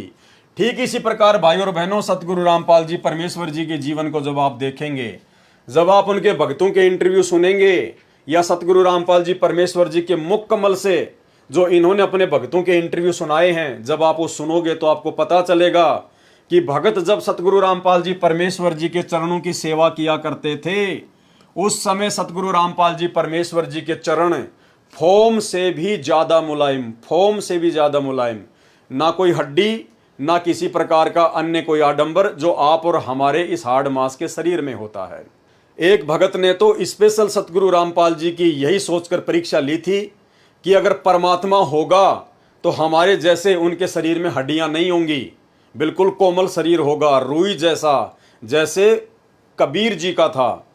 और जब वो भगत ये सोचकर सतगुरु रामपाल जी के चरणों की सेवा करने गया तो बिल्कुल उसने वैसा ही पाया, बिल्कुल वैसा ही, और वो अचंभित हो गया। तो सतगुरु रामपाल जी परमेश्वर जी ने कहा कि भगत देख, गुरु अपने चेले की परीक्षा लेके फिर उसको नाम दीक्षा देता है, लेकिन तूने तो अपने गुरु की परीक्षा ली है। अब यदि तू इस भक्ति मार्ग से हट गया तो परमात्मा तुझे कभी भी क्षमा नहीं करेगा। तो भाई और बहनों, सुनिए इंटरव्यू सतगुरु रामपाल जी परमेश्वर जी के भक्तों के, जिसमें आपको पता चलेगा कि जब वो परमेश्वर जी के चरणों की सेवा किया करते थे तो परमेश्वर जी के चरण रुई से ज्यादा मुलायम, फोम की तरह, क्योंकि परमेश्वर जी का सौद स्वरूपी शरीर है, नूरी शरीर है, तेज पुंज की देह है, आप और हमारी तरह हाड़ मांस की देह नहीं है। के बाद आश्रम क्रोथा में खाना खाया तो दर्द नहीं हुआ। दांतों को हाथ लगाकर देखा तो वो हिल रहे थे, लेकिन कम हिल रहे थे, और वो अब भी हिलते हैं, लेकिन तकलीफ नहीं। इसके बाद दर्शनों के लिए गया तो चरण सेवा मिली तो सतगुरु देव के चरण ऐसे लगे जैसे फोम की रुई से भी नरम हो। तो मैं तो ऐसा हो गया कि न कोई चिंता और न कोई तकलीफ। मैं बहुत खुश हो गया। अपने आप ही मन में आता रहा कि इनसे ऊपर कोई और शक्ति नहीं। इसके अलावा आदरणीय गरीबदास जी महाराज स्वयं ही कबीर परमात्मा थे, बंदी छोड़ते। इसका एक अन्य जो प्रमाण है वो अर्जुन सर्जुन के द्वारा गरीबदास के रूप में कबीर परमात्मा जी की पहचान करना। यानी जब अर्जुन सर्जुन को आदरणीय गरीबदास जी ने 3 दिन की आयु में सारनाम दिया, उस समय सारनाम देने के बाद अर्जुन सर्जुन को गरीबदास जी ने कहा कि भाई अर्जुन सर्जुन, अब तो समझ में आ गई कि अपने गुरु में कभी दोष नहीं देखना चाहिए, क्योंकि अर्जुन सर्जुन ने 650 साल पहले यही गलती की थी। उन्होंने लोगों के कहने पर अपने गुरु के ऊपर संदेह कर लिया। जब परमेश्वर जी ने लीला की थी, अपनी ही एक शिष्या जो कि पहले वेश्यावर्ती का काम किया करती थी, गणिका थी, परमेश्वर से नाम लेने के बाद वो आश्रम में आने लग गई। भगत उनको टॉर्चर करने लग गए कि तू बदनाम औरत है, गुरुजी को बदनाम करेगी, आश्रम में मत आया कर। तो भक्तों के प्रति ऐसा रवैया देखकर कबीर परमेश्वर जी ने 64 लाख भक्तों की परीक्षा ली। उसी बहन को, गणिका को परमात्मा ने निमित्त बनाया, और उसी गणिका के तहत परमेश्वर जी ने अर्जुन सर्जुन की भी परीक्षा ली, और अर्जुन सर्जुन भी उस परीक्षा में फेल हो गए थे। यानी उन्होंने अपने गुरु के ऊपर संदेह कर लिया था। उसके बाद वो बहुत रोए। जब परमात्मा ने उनको समझाया, उनको अपनी गलती का एहसास भी हुआ, तो उस समय कबीर परमात्मा ने कहा कि भाई अब मेरे इस शरीर से तुम्हारा मोक्ष नहीं हो सकता, क्योंकि रहीमन धागा प्रेम का मत तोड़ो छिटकाए, टूटे से फिर ना जुड़े और जुड़े तो गांठ पड़ जाए। क्योंकि तुमने मेरे इस शरीर में दोष देख लिया, इसलिए तुम इस शरीर में पार नहीं हो सकते। तो अर्जुन सर्जुन ने बहुत ज़्यादा मिन्नतें की, प्रार्थना की, रोए, पैर नहीं छोड़े। तो परमात्मा ने कहा कि भाई ठीक है, आज से 250 साल बाद मैं गांव छुडानी में ऐसे ऐसे, दिल्ली के पास में हुमायूंपुर, वहाँ से एक गांव है छुडानी हरियाणा में, वहाँ पे मैं प्रकट होऊंगा और उस समय आपको मैं नाम दीक्षा दूंगा। तो उन्होंने कहा कि महाराज हमें कैसे पता चलेगा? बोला वो मेरा काम है तुम्हें सचेत करना। तो जब गरीबदास जी महाराज जी आए, कबीर परमात्मा गरीबदास जी के रूप में गांव छुडानी में सन 1717 में आए, और जब 3 दिन के ही थे शिशु रूप में, उसी समय उन्होंने सौपन के माध्यम से अर्जुन सर्जुन को संदेशा दिया कि भाई मैं आ चुका हूं, आ जाओ। अर्जुन सर्जुन आए और मात्र 3 दिन की आयु में आदरणीय गरीबदास जी महाराज जी ने रानी माता को गहरी नींद में सुला दिया और मात्र 3 दिन की आयु में अर्जुन सर्जुन को सार नाम दिया। और वो 250 साल के अर्जुन सर्जुन आदरणीय गरीबदास जी के पैरों में पड़कर रोने लगे। उस समय 3 दिन की आयु के उस बच्चे आदरणीय गरीबदास जी महाराज जी ने कहा कि अर्जुन सर्जुन समझ में आ गई कि अपने गुरु जी पर कभी भी संदेह नहीं करना चाहिए, अपने गुरु में कभी भी दोष नहीं देखना चाहिए। तो ये एक प्रमाण है कि गरीबदास जी के रूप में अर्जुन सर्जुन ने अपने गुरु कबीर परमात्मा को पहचाना। तो आप जी सुनिए ये छोटा सा शब्द जिसकी एक चौपाई, जिसमें परमात्मा ने कहा है कि अर्जुन सर्जुन ने पहचान लिया और छुडानी में दर्शन आन किया। अर्जुन सर्जुन ने पहचान लिए, छुडानी में दर्शन आन किए। अर्जुन सर्जुन ने पहचान लिया, छुडानी में दर्शन आन किए। ए रानी नंदन हमने जान लिए, बल राम पिता जनाया है, भक्ति की भिक्षा दे मीद कटोरा लाया है। सत कबीर दवारे तेरे पैक दास भिखारी आया है। तो भाइयों और बहनों, ठीक इसी प्रकार जैसे अर्जुन और सर्जुन ने कबीर जी को आदरणीय गरीबदास जी के रूप में पहचान लिया था, ठीक इसी प्रकार आज हजारों की संख्या में सत्सेवक भाई और बहनों ने अपने उसी कबीर परमात्मा को, जो 650 साल पहले आए थे, हमारे गुरु थे, जो आज सतगुरु रामपाल जी परमेश्वर जी के रूप में पुण्य धरती पर प्रकट हो चुके हैं हमारा उद्धार करने के लिए, हमसे भक्ति करवाने के लिए। तो आज हजारों की संख्या में सत्सेवक भाई बहनों ने अपने कबीर परमात्मा को पहचान लिया है सतगुरु रामपाल जी परमेश्वर जी के रूप में। इसके अलावा जिस प्रकार से आदरणीय गरीबदास जी महाराज जी को, जो कि 300 साल पहले धरती पर सहशरीर प्रकट थे, जिनको दुनिया पहचान नहीं पाई और ना पहचानने के चलते दुनिया ने उनमें 100 नुक्स निकाले, 100 नुक्स। इसके ऊपर सतगुरु रामपाल जी परमेश्वर जी ने अपने सत्संग भी किया हुआ है। छोटा सा सत्संग 2 मिनट का सुन लीजिए, जिसमें गुरुदेव भगवान ने कहा है कि गरीबदास जी महाराज जी को ना पहचान कर दुनिया ने उनमें 100 नुक्स निकाले, उनको बावड़ा कहा, उनको पागल कहा, ना जाने क्या क्या उपाधियां उनको दी। और भोग की आरती के शब्द में हम पढ़ते हैं कि जीव जो ना सत्संग में आया, भेद ना उसे भजन का पाया। गरीबदास जी को भी बावड़ा बताया, क्या कर ले इस दुनिया शानी का। उसके बाद आपको यकीन हो जाना चाहिए कि दुनिया तो ऐसी ही है, दुनिया का काम है केवल नुक्स निकालना। लेकिन जिन आत्माओं को ज्ञान समझ में आ गया, जो परमात्मा के विशेष हीरे मोतीलाल हैं, जिन आत्माओं के लिए परमात्मा युगों युगों से भटक रहा है, वो आत्मा अपने परमेश्वर जी को पहचान चुकी हैं, जान चुकी हैं, सतगुरु रामपाल जी के रूप में उनकी पहचान कर चुकी हैं। तो सुनिए आदरणीय गरीबदास जी महाराज जी के विषय में दुनिया वालों के विचार, और उसके बाद में यही स्थिति आज सतगुरु रामपाल जी परमेश्वर जी के प्रति लोगों की बनी हुई है, उनकी आध्यात्मिक ना समझी के चलते। गुरु को अपना शिष्य प्यारा हो है, अगर कोई शिष्य हो तो इसलिए अपने हंस को निकालने की खातिर कितने दुख पाए, कोरडे खाए, बांदी बन गए, और हम नीच आत्मा फिर भी नहीं समझ पाते।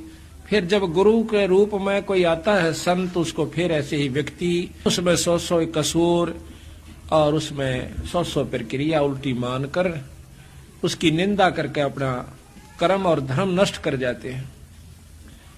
गरीबदास जी महाराज आए तब भी उसमें लोगों ने, हमारे जैसी नीच आत्मा उस समय भी रही होंगी, पता नहीं उनके बारे में क्या क्या होगा। दुनिया को ठगता है, ऐसे करता है, गुमराह करता है, ये कहां से ज्ञान लिया, एक धोती कुर्ते वाला। आज उसी गरीबदास के आगे नाक रगड़ रगड़ के अपनी मन्नत पूरी की करवाई जा रही है।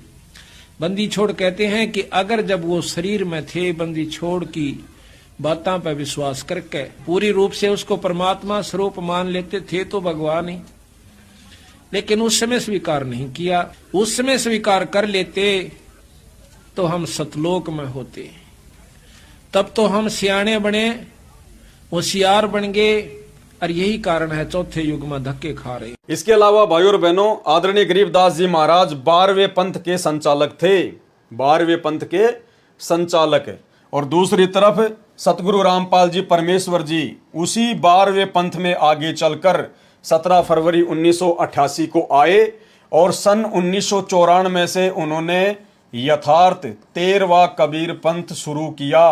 यानी गरीबदास जी ने 12वें पंथ को शुरू किया और उसी 12वें पंथ में अपनी वाणी के अकॉर्डिंग कि 12वें पंथ हम ही चल आवें, सब पंथों को मिटाकर एक ही पंथ चलावें।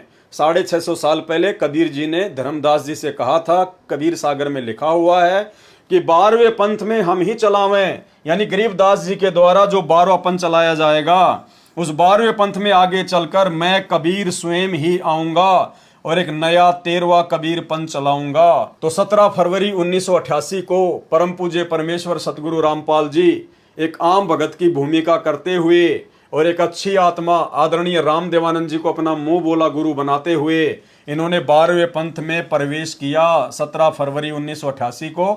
और सन 1994 से नाम दीक्षा देना शुरू करके इन्होंने यथार्थ 13वें कबीर पंथ को शुरू किया। तो भाइयों और बहनों, ये कुछ पॉइंट हैं जिन पॉइंटों को आधार बनाकर हम भगत आसानी से समझ सकते हैं कि वर्तमान में भक्ति मार्ग में सतगुरु रामपाल जी परमेश्वर जी की क्या भूमिका है। और जब तक हमें अपने गुरु जी पर संदेह होगा, जब तक हमें अपने गुरु पर शंका होगी कि क्या पता मेरे गुरु जी खुद परमात्मा है या नहीं है, क्या पता मेरे गुरु जी कबीर जी के द्वारा भेजे गए को संत हों, कबीर जी के दास हों, कबीर जी के प्रतिनिधि हों, अगर इस प्रकार की ऊंच नीच वाली भावना भगत के अंदर रहेगी, वो भगत कभी भी भक्ति मार्ग पर सफल नहीं हो पाएगा। क्योंकि भक्ति का मूल होता है सतगुरु। सतगुरु के बिना भक्ति नहीं चलती, सतगुरु के बिना भगत को काल आगे जाने का रास्ता नहीं देता। और सतगुरु की भूमिका केवल वही निभा सकता है जो काल से ऊपर होता है, जो अकाल होता है। और काल से ऊपर जो अकाल है वो स्वयं कबीर परमात्मा है, जो स्वयं ही सतगुरु का रूप धारण करके धरती पर प्रकट होता है। साहिब से सतगुरु भय, सतगुरु से भय संत, धर धर वेख विशाल अंग, वो खेल आदि और अंत। और परमात्मा कबीर जी स्वयं कहते हैं कि गुरु और गोविंद दो नहीं भाई, जो दो समझेगा वो दो जग में जाई। वो भगत भक्ति करते करते भी नरक में जाएगा। इसलिए भक्ति मार्ग में यदि हमने सफल होना है तो सतगुरु जो स्वयं ही कबीर परमात्मा होते हैं, हमने उनको कबीर परमात्मा के रूप में हृदय से स्वीकार करना पड़ेगा, अन्यथा हमारी भक्ति शुरू भी नहीं होगी, 2 कदम भी आगे नहीं चल सकती है। तो ये कुछ समानताएं थी आदरणीय गरीबदास जी महाराज जी के लीलामय जीवन में और सतगुरु रामपाल जी परमेश्वर जी के लीलामय जीवन में। इन समानताओं को देखकर आप जी को भली भांति यकीन हो जाना चाहिए कि हमारे गुरुदेव कोई सामान्य संत, सामान्य व्यक्ति या कबीर परमात्मा के कोई प्रतिनिधि नहीं है। ये स्वयं ही कबीर परमात्मा है, जो हम जीवों की चरम दृष्टि को धोखा देते हुए और काल के साथ आंख में चोली करते हुए इस कलयुग की बिचली पीढ़ी में 8 सितंबर 1951 को गांव धनाना, जिला सोनीपत, हरियाणा में स्वयं प्रकट हैं और परमेश्वर अपने मूल ज्ञान को जन जन तक पहुंचा रहे हैं, अपनी अच्छी आत्माओं को अपनी शरण में ले रहे हैं। तो अब हम भक्तों ने भी किसी प्रकार की भक्ति मार्ग पर कोई कमी नहीं छोड़नी चाहिए, जब हमें सतगुरु की पूर्णतया पहचान हो जाए। इसके अलावा भाइयों और बहनों, ये आदरणीय गरीबदास जी महाराज जी का संक्षिप्त जीवन परिचय लिखा हुआ है इसी भक्ति बोध पुस्तक में, जिसमें तीनों समय की आरतियां हैं। और आदरणीय गरीबदास जी महाराज जी का संक्षिप्त जीवन परिचय लिखते हुए इसमें क्या बताया गया है।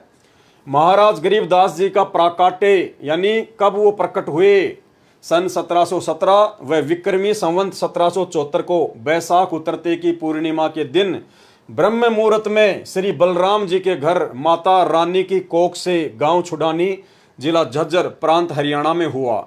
विक्रमी संवत 1784 में बंदी छोड़ कबीर साहेब कबीर देव ने सतलोक से आकर महाराज जी को दर्शन व दीक्षा दी।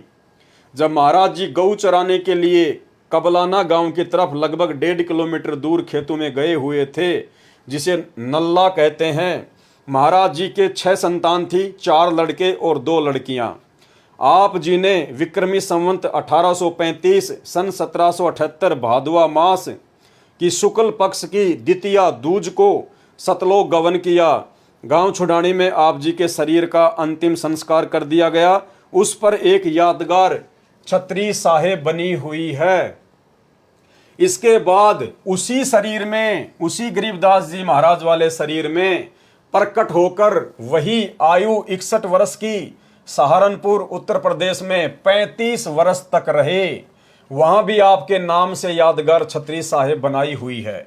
चिलकाना रोड से कलसिया सड़क निकलती है, उस पर आधा किलोमीटर चलकर बाईं तरफ यादगार बनी हुई है।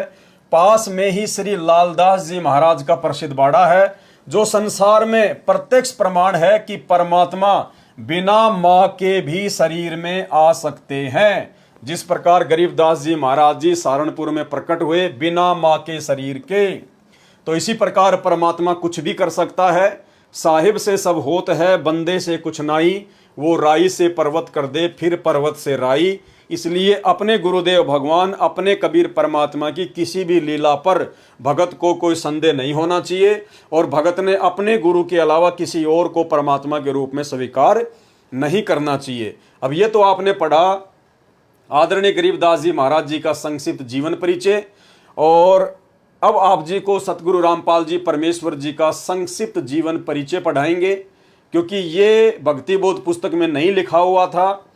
ये केवल साध संगति से जुड़े हुए सत्सेवक भाई बहनों ने जो नई भक्ति बोध पुस्तकें छपवाई हैं उनमें लिखा है। क्यों लिखा है? क्योंकि अब हमें सतगुरु रूप में आए हुए सतगुरु रामपाल जी परमेश्वर जी की पहचान हो चुकी है, और पहचान होने के बाद भगत केवल अपने गुरु की ही विशेष महिमा करेगा। तो अपने गुरुदेव भगवान की विशेष महिमा के अंतर्गत साध संगति से जुड़े हुए सत्सेवक भाई बहनों ने कुछ वाणियां लिखकर अपने गुरुदेव के चरणों में समर्पित करके और इस भक्ति बोध पुस्तक में लिखी हैं। पूर्ण परमेश्वर सतगुरु रामपाल जी भगवान का संक्षिप्त जीवन परिचय। 7 समुद्र की मसी करूं, लेखनी करूं बनराय, धरती का कागज करूं, गुरु गुण लिखा न जाए। यानी सतगुरु रामपाल जी परमेश्वर जी के गुणों को लिखा नहीं जा सकता, बखान नहीं किया जा सकता। जिस प्रकार से कलयुग की बिचली पीढ़ी में आकर उन्होंने हमें संभाला, अपनी शरण में लिया, नाम दीक्षा दी, काल की तपतशिला के कष्ट से बचाया, 84 लाख योनियों के महाकष्टों से बचाया। हे अखिल ब्रह्मांडों के रचयिता, आप जी का संक्षिप्त जीवन परिचय लिखने व बताने में 21 ब्रह्मांड में कोई भी प्राणी सक्षम नहीं है। आप वह समर्थ पिता हैं जिनके आधे बाल के बराबर भी यह सारी सृष्टि नहीं है। अतः संक्षिप्त जीवन परिचय शब्द के प्रयोग के लिए हम क्षमा प्रार्थी हैं, परंतु भाई बहनों को आपकी अंश मात्र जानकारी के लिए इस शब्द का प्रयोग करना मजबूरी वश लेना पड़ रहा है। परमेश्वर आप जी यानी सतगुरु रामपाल जी परमेश्वर जी, आप जी की अमरवाणी कहती है कि चारों युग में हम पुकारें, कूक कहा हम हेल रे, हीरे मोती माणक बरसे, ये जग चुगता ढेल रे। अर्थात काल जाल से अपनी आत्माओं को चेताने व निज घर की जानकारी देने के लिए आप कबीर देव सत्य पुरुष सतगुरु रामपाल जी सतलोक से चलकर चारों युगों में स्वयं ही आते हैं।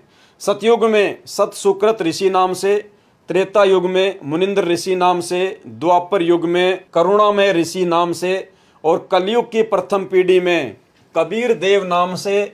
उसके लगभग 250 वर्ष बाद आदरणीय गरीबदास जी महाराज के नाम से, और अब बिचली पीढ़ी में 8 सितंबर 1951 को गांव धनाना, जिला सोनीपत, हरियाणा में अपने विधान अनुसार अतिथि रूप में धरती पर संत रामपाल दास नाम से प्रकट हो चुके हैं। यानी आज से 650 साल पहले जब काशी के बनारस में कबीर परमात्मा प्रकट हुए थे तो वे अतिथि रूप में प्रकट हुए थे। अतिथि रूप का मतलब होता है जिसके आने की तिथि पूर्व निर्धारित ना हो, उसको कहते हैं अतिथि, जो बिना बताए आ जाए। तो वर्तमान में 8 सितंबर 1951 को परमेश्वर रामपाल जी धरती पर अतिथि रूप में प्रकट हैं। यानी किसी भी शास्त्र में, किसी भी सदग्रंथ में ये प्रमाण नहीं है कि सतगुरु रामपाल जी 8 सितंबर 1951 को ही प्रकट होंगे। तो इसलिए आज परमात्मा अतिथि रूप में धरती पर प्रकट हैं। अपने नाम के आगे दास शब्द, वह परमात्मा कौन? सतगुरु रामपाल जी सिर्फ हम आत्माओं को दास शब्द की परिभाषा समझाने के लिए लगाते हैं। साहिब से सतगुरु भये, सतगुरु से भय संत, धर धर वेख विशाल अंग, खेल आदि और अंत। इस अमरवाणी के अनुसार सत्य पुरुष ने, सतगुरु रामपाल जी परमेश्वर जी ने 8 सितंबर 1951 के दिन प्रकट होकर 17 फरवरी 1988 तक एक साधारण से किसान परिवार में हमारी चरम दृष्टि को धोखा देते हुए 2 अच्छी आत्माओं भगतमती इंद्रो देवी व भगत नंदराम जी को अपने मुंह बोले माता पिता के रूप में इस नश्वर संसार में लीला करने हेतु स्वयं के आने अर्थात प्रकट होने के लिए निमित्त बनाया। 17 फरवरी 1988 को ठीक उसी तरह कबीर सागर में लिपिबद्ध अपनी वाणी के अनुसार 650 साल पहले की तरह गुरु शिष्य परंपरा व भगत बनकर हम जीव आत्माओं को एक भगत के लक्षण समझाने के लिए जैसे पंडित रामानंद जी को मुंह बोला गुरु बनाया था, ठीक उसी तरह जगत गुरु होने के उपरांत भी 17 फरवरी 1988 को आदरणीय रामदेवानंद जी को अपना मुंह बोला गुरु बनाकर 12वें पंथ में प्रवेश किया तथा उसके बाद सन 1994 से सत्संग व नाम दान देना शुरू करके सच्चे सतगुरु की भूमिका निभा रहे हैं। आप स्वयं कबीर देव हैं। मर्यादा में रहकर भक्ति करने वाली अनेक आत्माओं को आपने जीवन दान व आध्यात्मिक सुख देने के साथ साथ शास्त्र अनुसार भक्ति देकर मोक्ष का मार्ग भी दिखा दिया। सन 1994 से आज तक आप जी ने परमार्थ के लिए निस्वार्थ भाव से जो संघर्ष करके दिखाया है, यह आपकी दयालुता, साधुता व समर्थता का प्रमाण है। वेदों में लिखित अपनी महिमा व गुणों को सत्य साबित करने के लिए कि वह परमात्मा कमल के विकसित फूल पर शिशु रूप में प्रकट होकर कुंवारी गाय के दूध से अपनी परवरिश करवाता है। वह परमात्मा मुर्दों को जीवन देकर 100 वर्ष की उम्र प्रदान कर सकता है, निर्धन को धन देकर सुखी कर सकता है, कोढ़ी व रोगी को स्वस्थ करके नया जीवन दे सकता है, वह बांझ को पुत्र तथा अंधे को आंख दे सकता है, आदि आदि वेदों में वर्णित महिमा को यथार्थ रूप देने के लिए चारों युगों में मात्र एक एक जीवन किसी तालाब में विकसित कमल के फूल पर शिशु रूप में प्रकट होने की लीला करते हैं। अन्यथा आप जी परमेश्वर सतगुरु रामपाल जी भगवान को किसी तालाब या कमल के फूल या शिशु रूप में प्रकट होने की कोई आवश्यकता नहीं है। आप जी जब चाहें, जहां चाहें, जिस रूप व अवस्था उम्र में प्रकट होना चाहे हो सकते हैं। जैसे नानक जी को बेई नदी व धर्मदास जी को मथुरा में जिंदा महात्मा के रूप में प्रकट होकर ज्ञान समझाया। 1392 में प्रकट होकर तैमूर लंग को 7 पीढ़ी के राज्य का आशीर्वाद दिया। लगभग 300 वर्ष पहले आदरणीय गरीबदास जी महाराज जी के रूप में प्रकट होकर सदग्रंथ साहिब की रचना की तथा छुडानी गांव में गंगा जी को प्रकट करने तक की अद्भुत लीला की। लगभग 60-65 वर्ष तक छुडानी से निर्वाण होने के बाद 35 वर्ष तक उसी रूप में सहारनपुर उत्तर प्रदेश में अपने प्रिय भगत भूमड़दास सैनी के बाग में रहने की लीला की और आज साक्षात अपने वास्तविक सतलोकीय स्वरूप में सतगुरु रामपाल जी के नाम से 8 सितंबर 1951 से हम सबके समक्ष प्रकट हैं। हे जगन्नाथ, आपकी लीला अद्भुत है। हे अविगत परमेश्वर, आप जी की गति को कौन जान सकता है। हे देवों के देव महादेव, आप जी स्वयं अपनी कृपा व आशीर्वाद से अपनी समर्थता व गति का अंश मात्र आभास करवाकर दया करते हैं।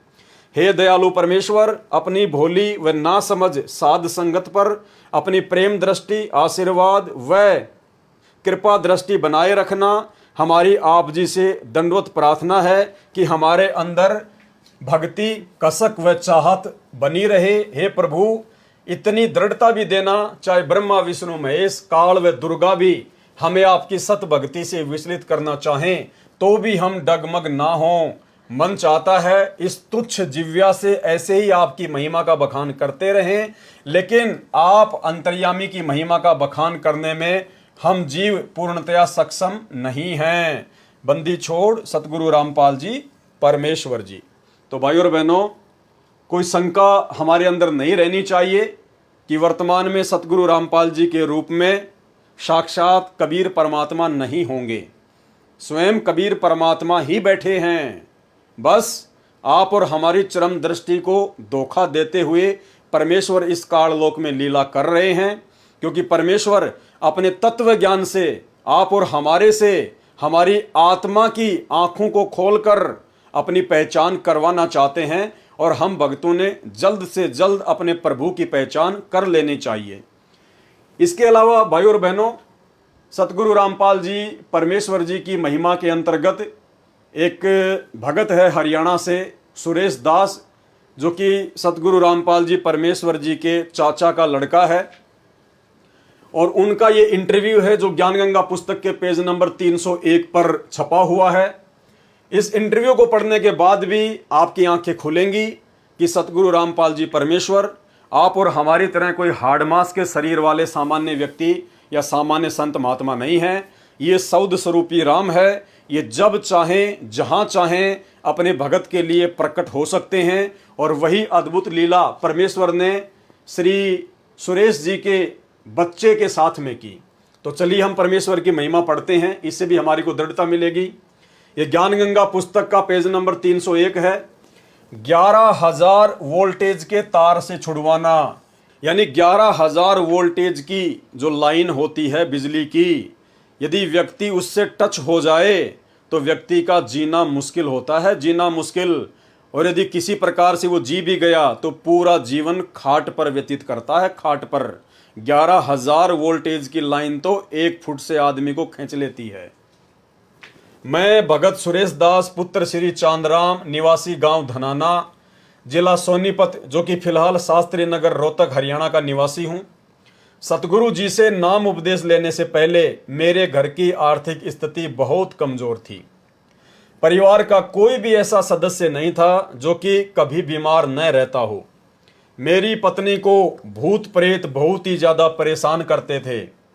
इतना कष्ट रहने के बावजूद हम देवी देवताओं की बहुत पूजा करते थे तथा मेरी हनुमान जी में बहुत ज्यादा आस्था थी। लेकिन घर में संकट पर संकट आते जा रहे थे, किसी भी काम में बरकत नहीं हो रही थी।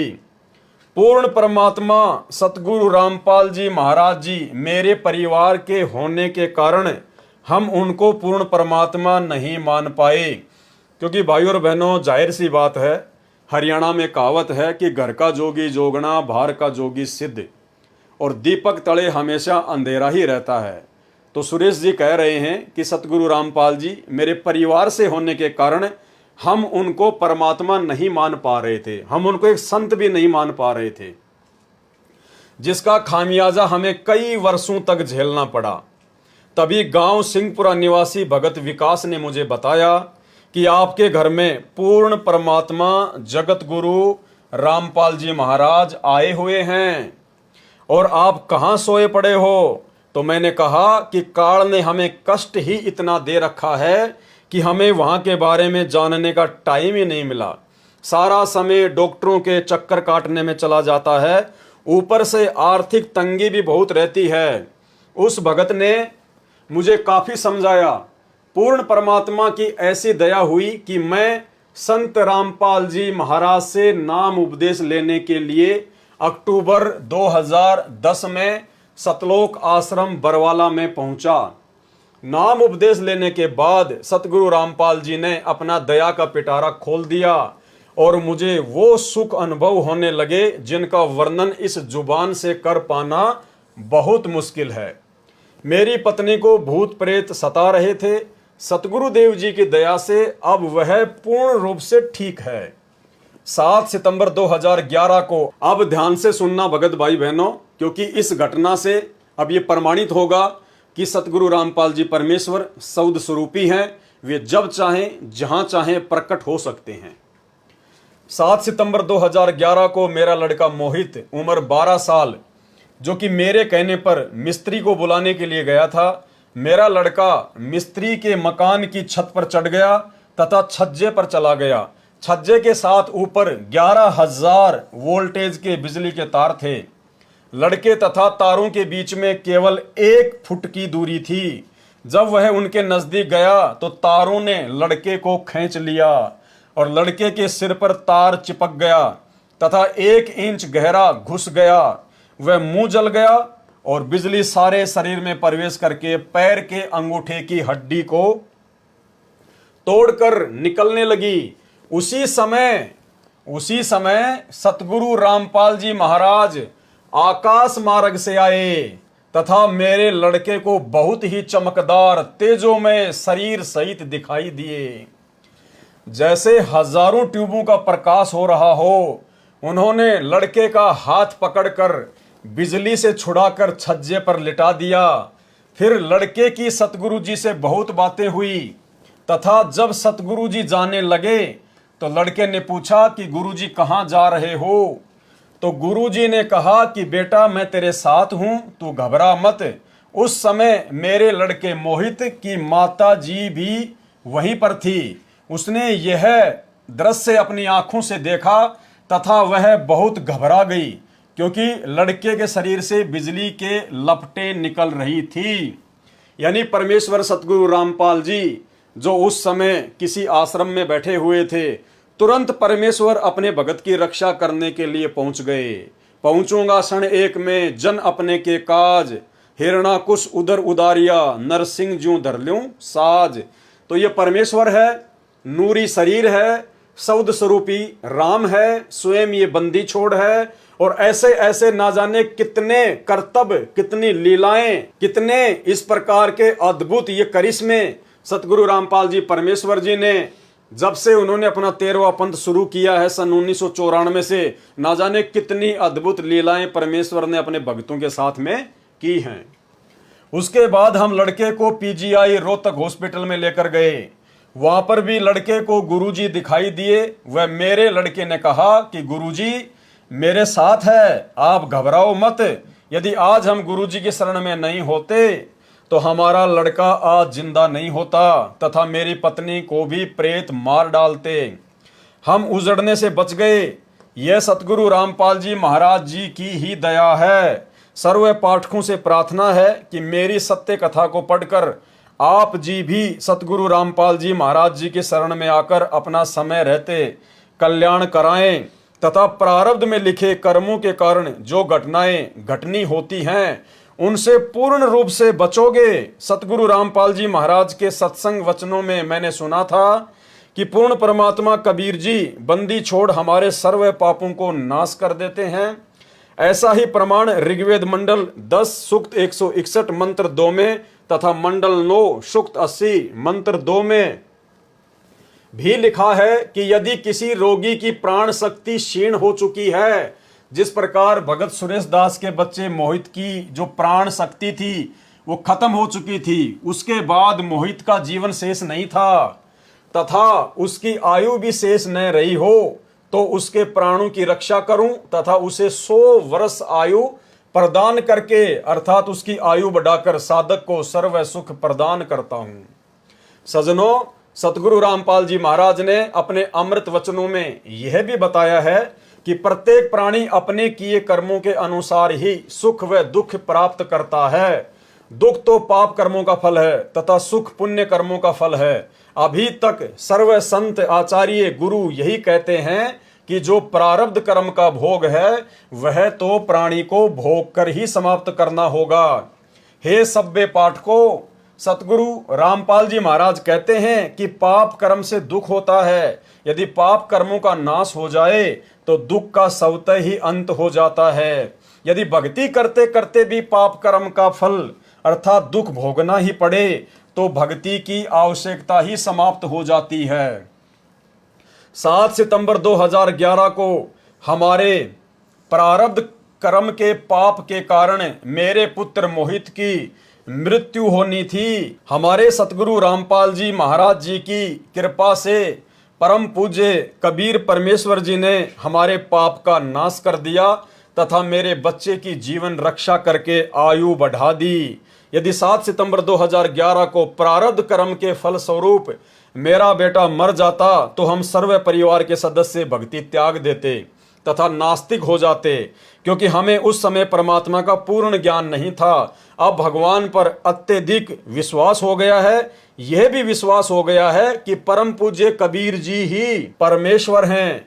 ये पाप नाशक, सर्व सुखदायक व पूर्ण मोक्षदायक हैं तथा सतगुरु रामपाल जी महाराज उन्हीं के भेजे उनके अवतार हैं।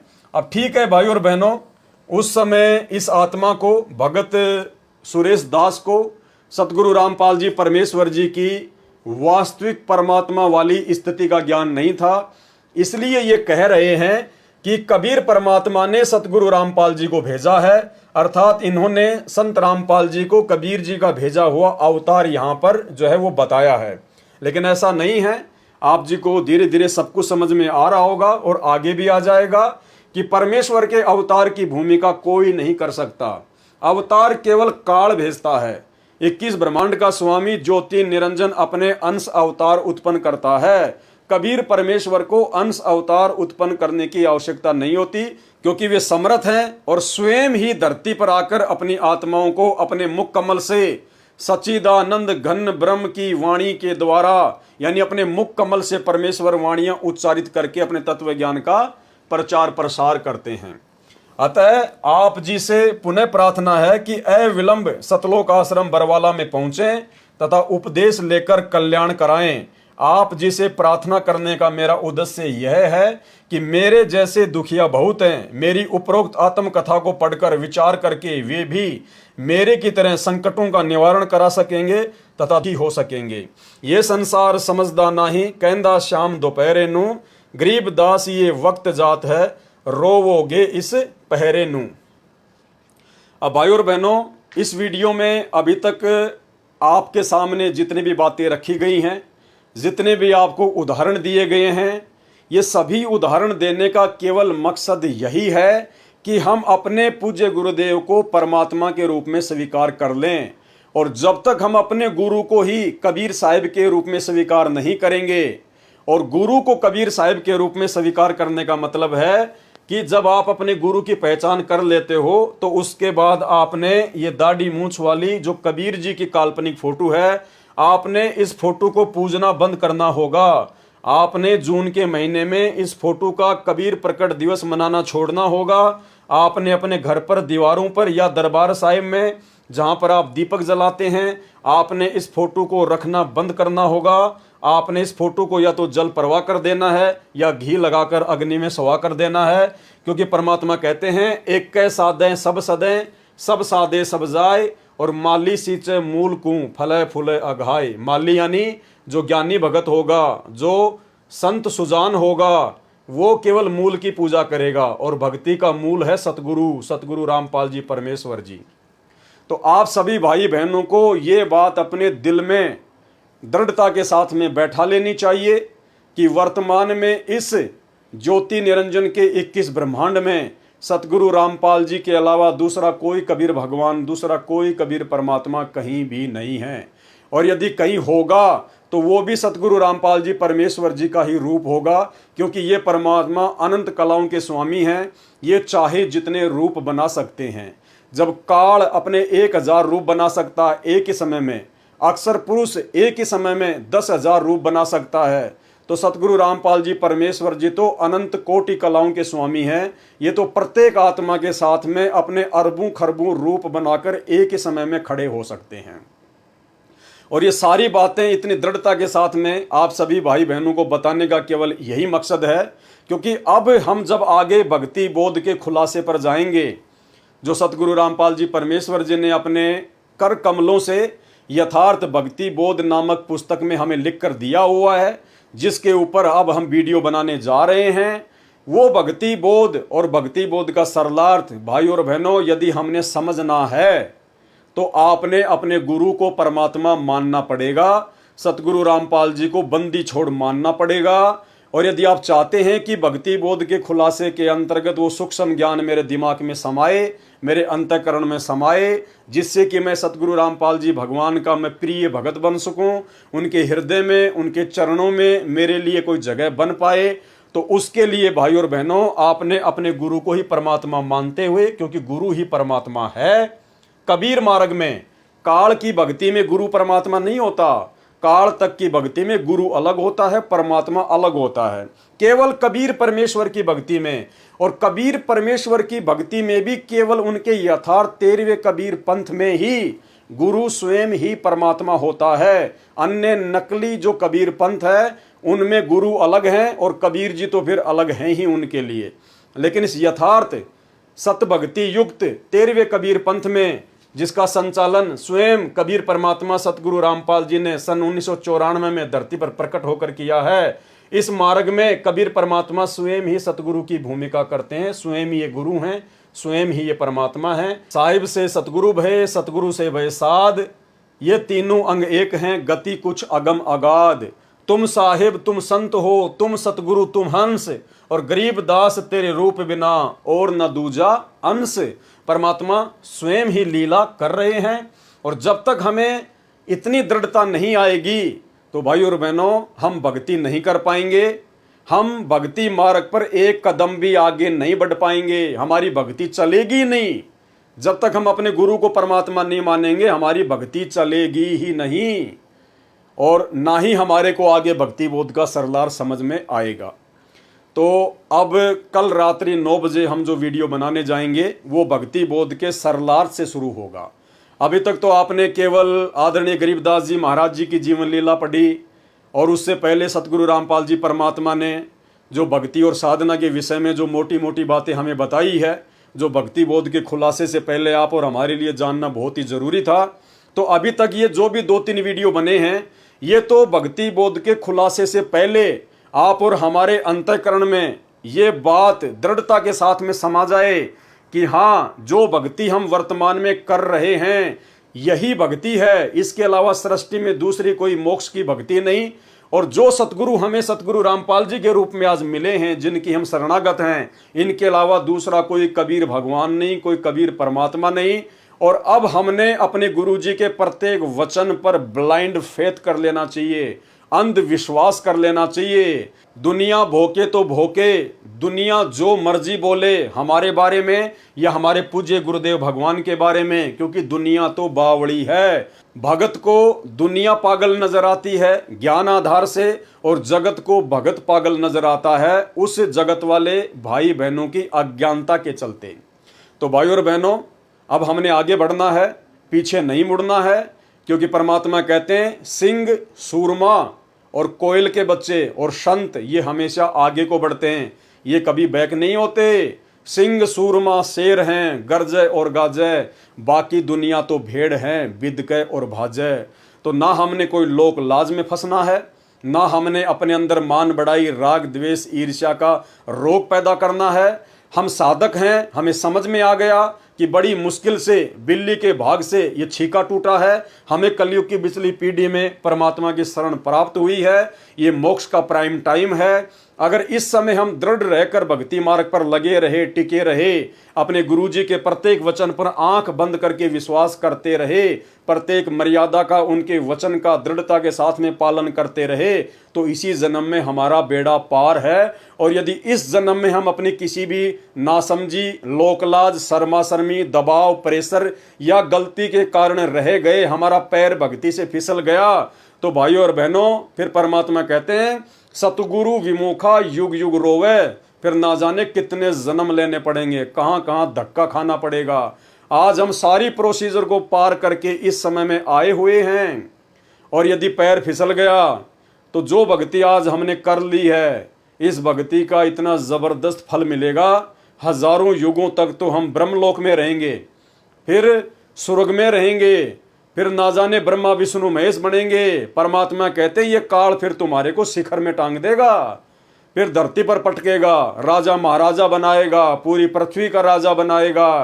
कभी हम मानधाता राजा बनेंगे, कभी श्री रामचंद्र बनेंगे, कभी हम लोग विश्वामित्र बनेंगे, कभी हम दुर्वासा बनेंगे, और फिर 84 लाख योनियों में धक्के खाते खाते फिर इस कलयुग की बिचली पीढ़ी में ना जाने किस युग युगांतर के बाद हम इसी घसियारे वाली, निर्धन व्यक्ति वाली, हैंड टू माउथ व्यक्ति वाली स्थिति में आएंगे।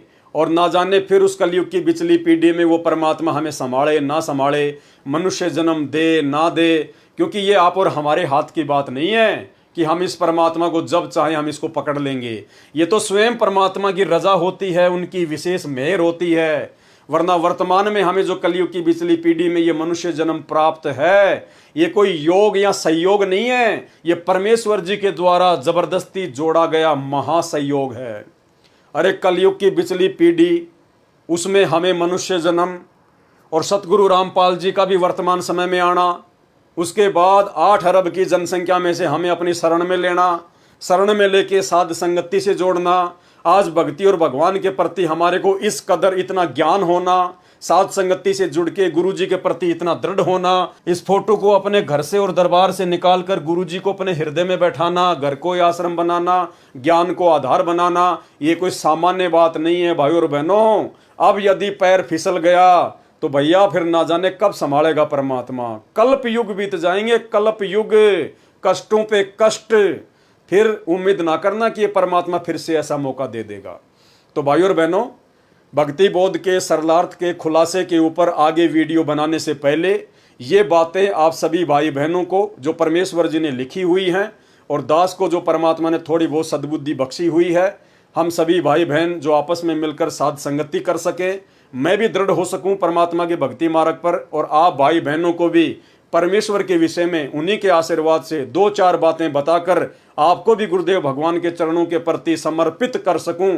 ये सारा खेल सतगुरु रामपाल जी परमेश्वर जी का है, ना मुझ पवन दास के कोई बस की बात है, ना आप भाई बहनों के समझने की कोई बस की बात है। करे करावे साइयां मन में लहर उठा, दादू सिर दरजीव के आप बगल हो जा। जिन आत्माओं को परमात्मा ने इसी कलयुग की बिचली पीढ़ी में, इसी मनुष्य शरीर में पार करना होगा, उन्हीं आत्माओं के लिए परमात्मा इतना प्रयत्न स्वयं भी करता है। जैसा कि हिसार जेल में बैठ के भी परमात्मा को चैन नहीं है, 1-1 घंटे के सत्संग हमारे लिए भेज रहे हैं, और बाहर मुझ जैसे 2 कोटि के जीव को निमित्त बनाकर परमात्मा दिन रात किसी न किसी टॉपिक पर वीडियो बनवाते रहते हैं, ताकि हमारा संपर्क, हमारा तार भक्ति मार्ग से, गुरुदेव भगवान के चरणों से जुड़ा रहे। तो भाई और बहनों, हाथ जोड़ के प्रार्थना है, और हम सभी भगत भाई बहन अपने परमपिता परमेश्वर जी से यही करबद्ध दंडवत होकर प्रार्थना करें कि परमेश्वर अब हमारी बिल्कुल भी ना चलने देना। हे परमात्मा, हम नादान हैं, 2 कोटि के जीव हैं, जड़ बुद्धि जीव हैं परमात्मा, हमारी कोई बुद्धि नहीं, कोई औकात नहीं, कोई हैसियत नहीं। परमेश्वर, हमने अपने जीवन की डोरी आप जी के हाथों में सौंप दी है। परमात्मा, हम आपके कुत्ते हैं, आप जैसा चलाना चाहो, जैसा आप हम आत्माओं के लिए उचित समझो परमेश्वर जी वही करना। आप हमारी इस मन की एक ना सुनना, और हमें अपने चरणों से लगाए रखना। बंदी छोड़ सतगुरु रामपाल जी परमेश्वर जी की जय हो। तो भाई और बहनों, कल रात्रि 9 बजे हम भक्ति बोध के सरलार्थ के खुलासे पर चलेंगे, जहां पर मंगलाचरण से हम शुरू करेंगे। तो सभी भाई बहन रात्रि 9 बजे जरूर जुड़ें। तब तक परमेश्वर हम सभी को आशीर्वाद दें और इजाजत दें। बंदी छोड़ सतगुरु रामपाल जी परमेश्वर जी की जय हो।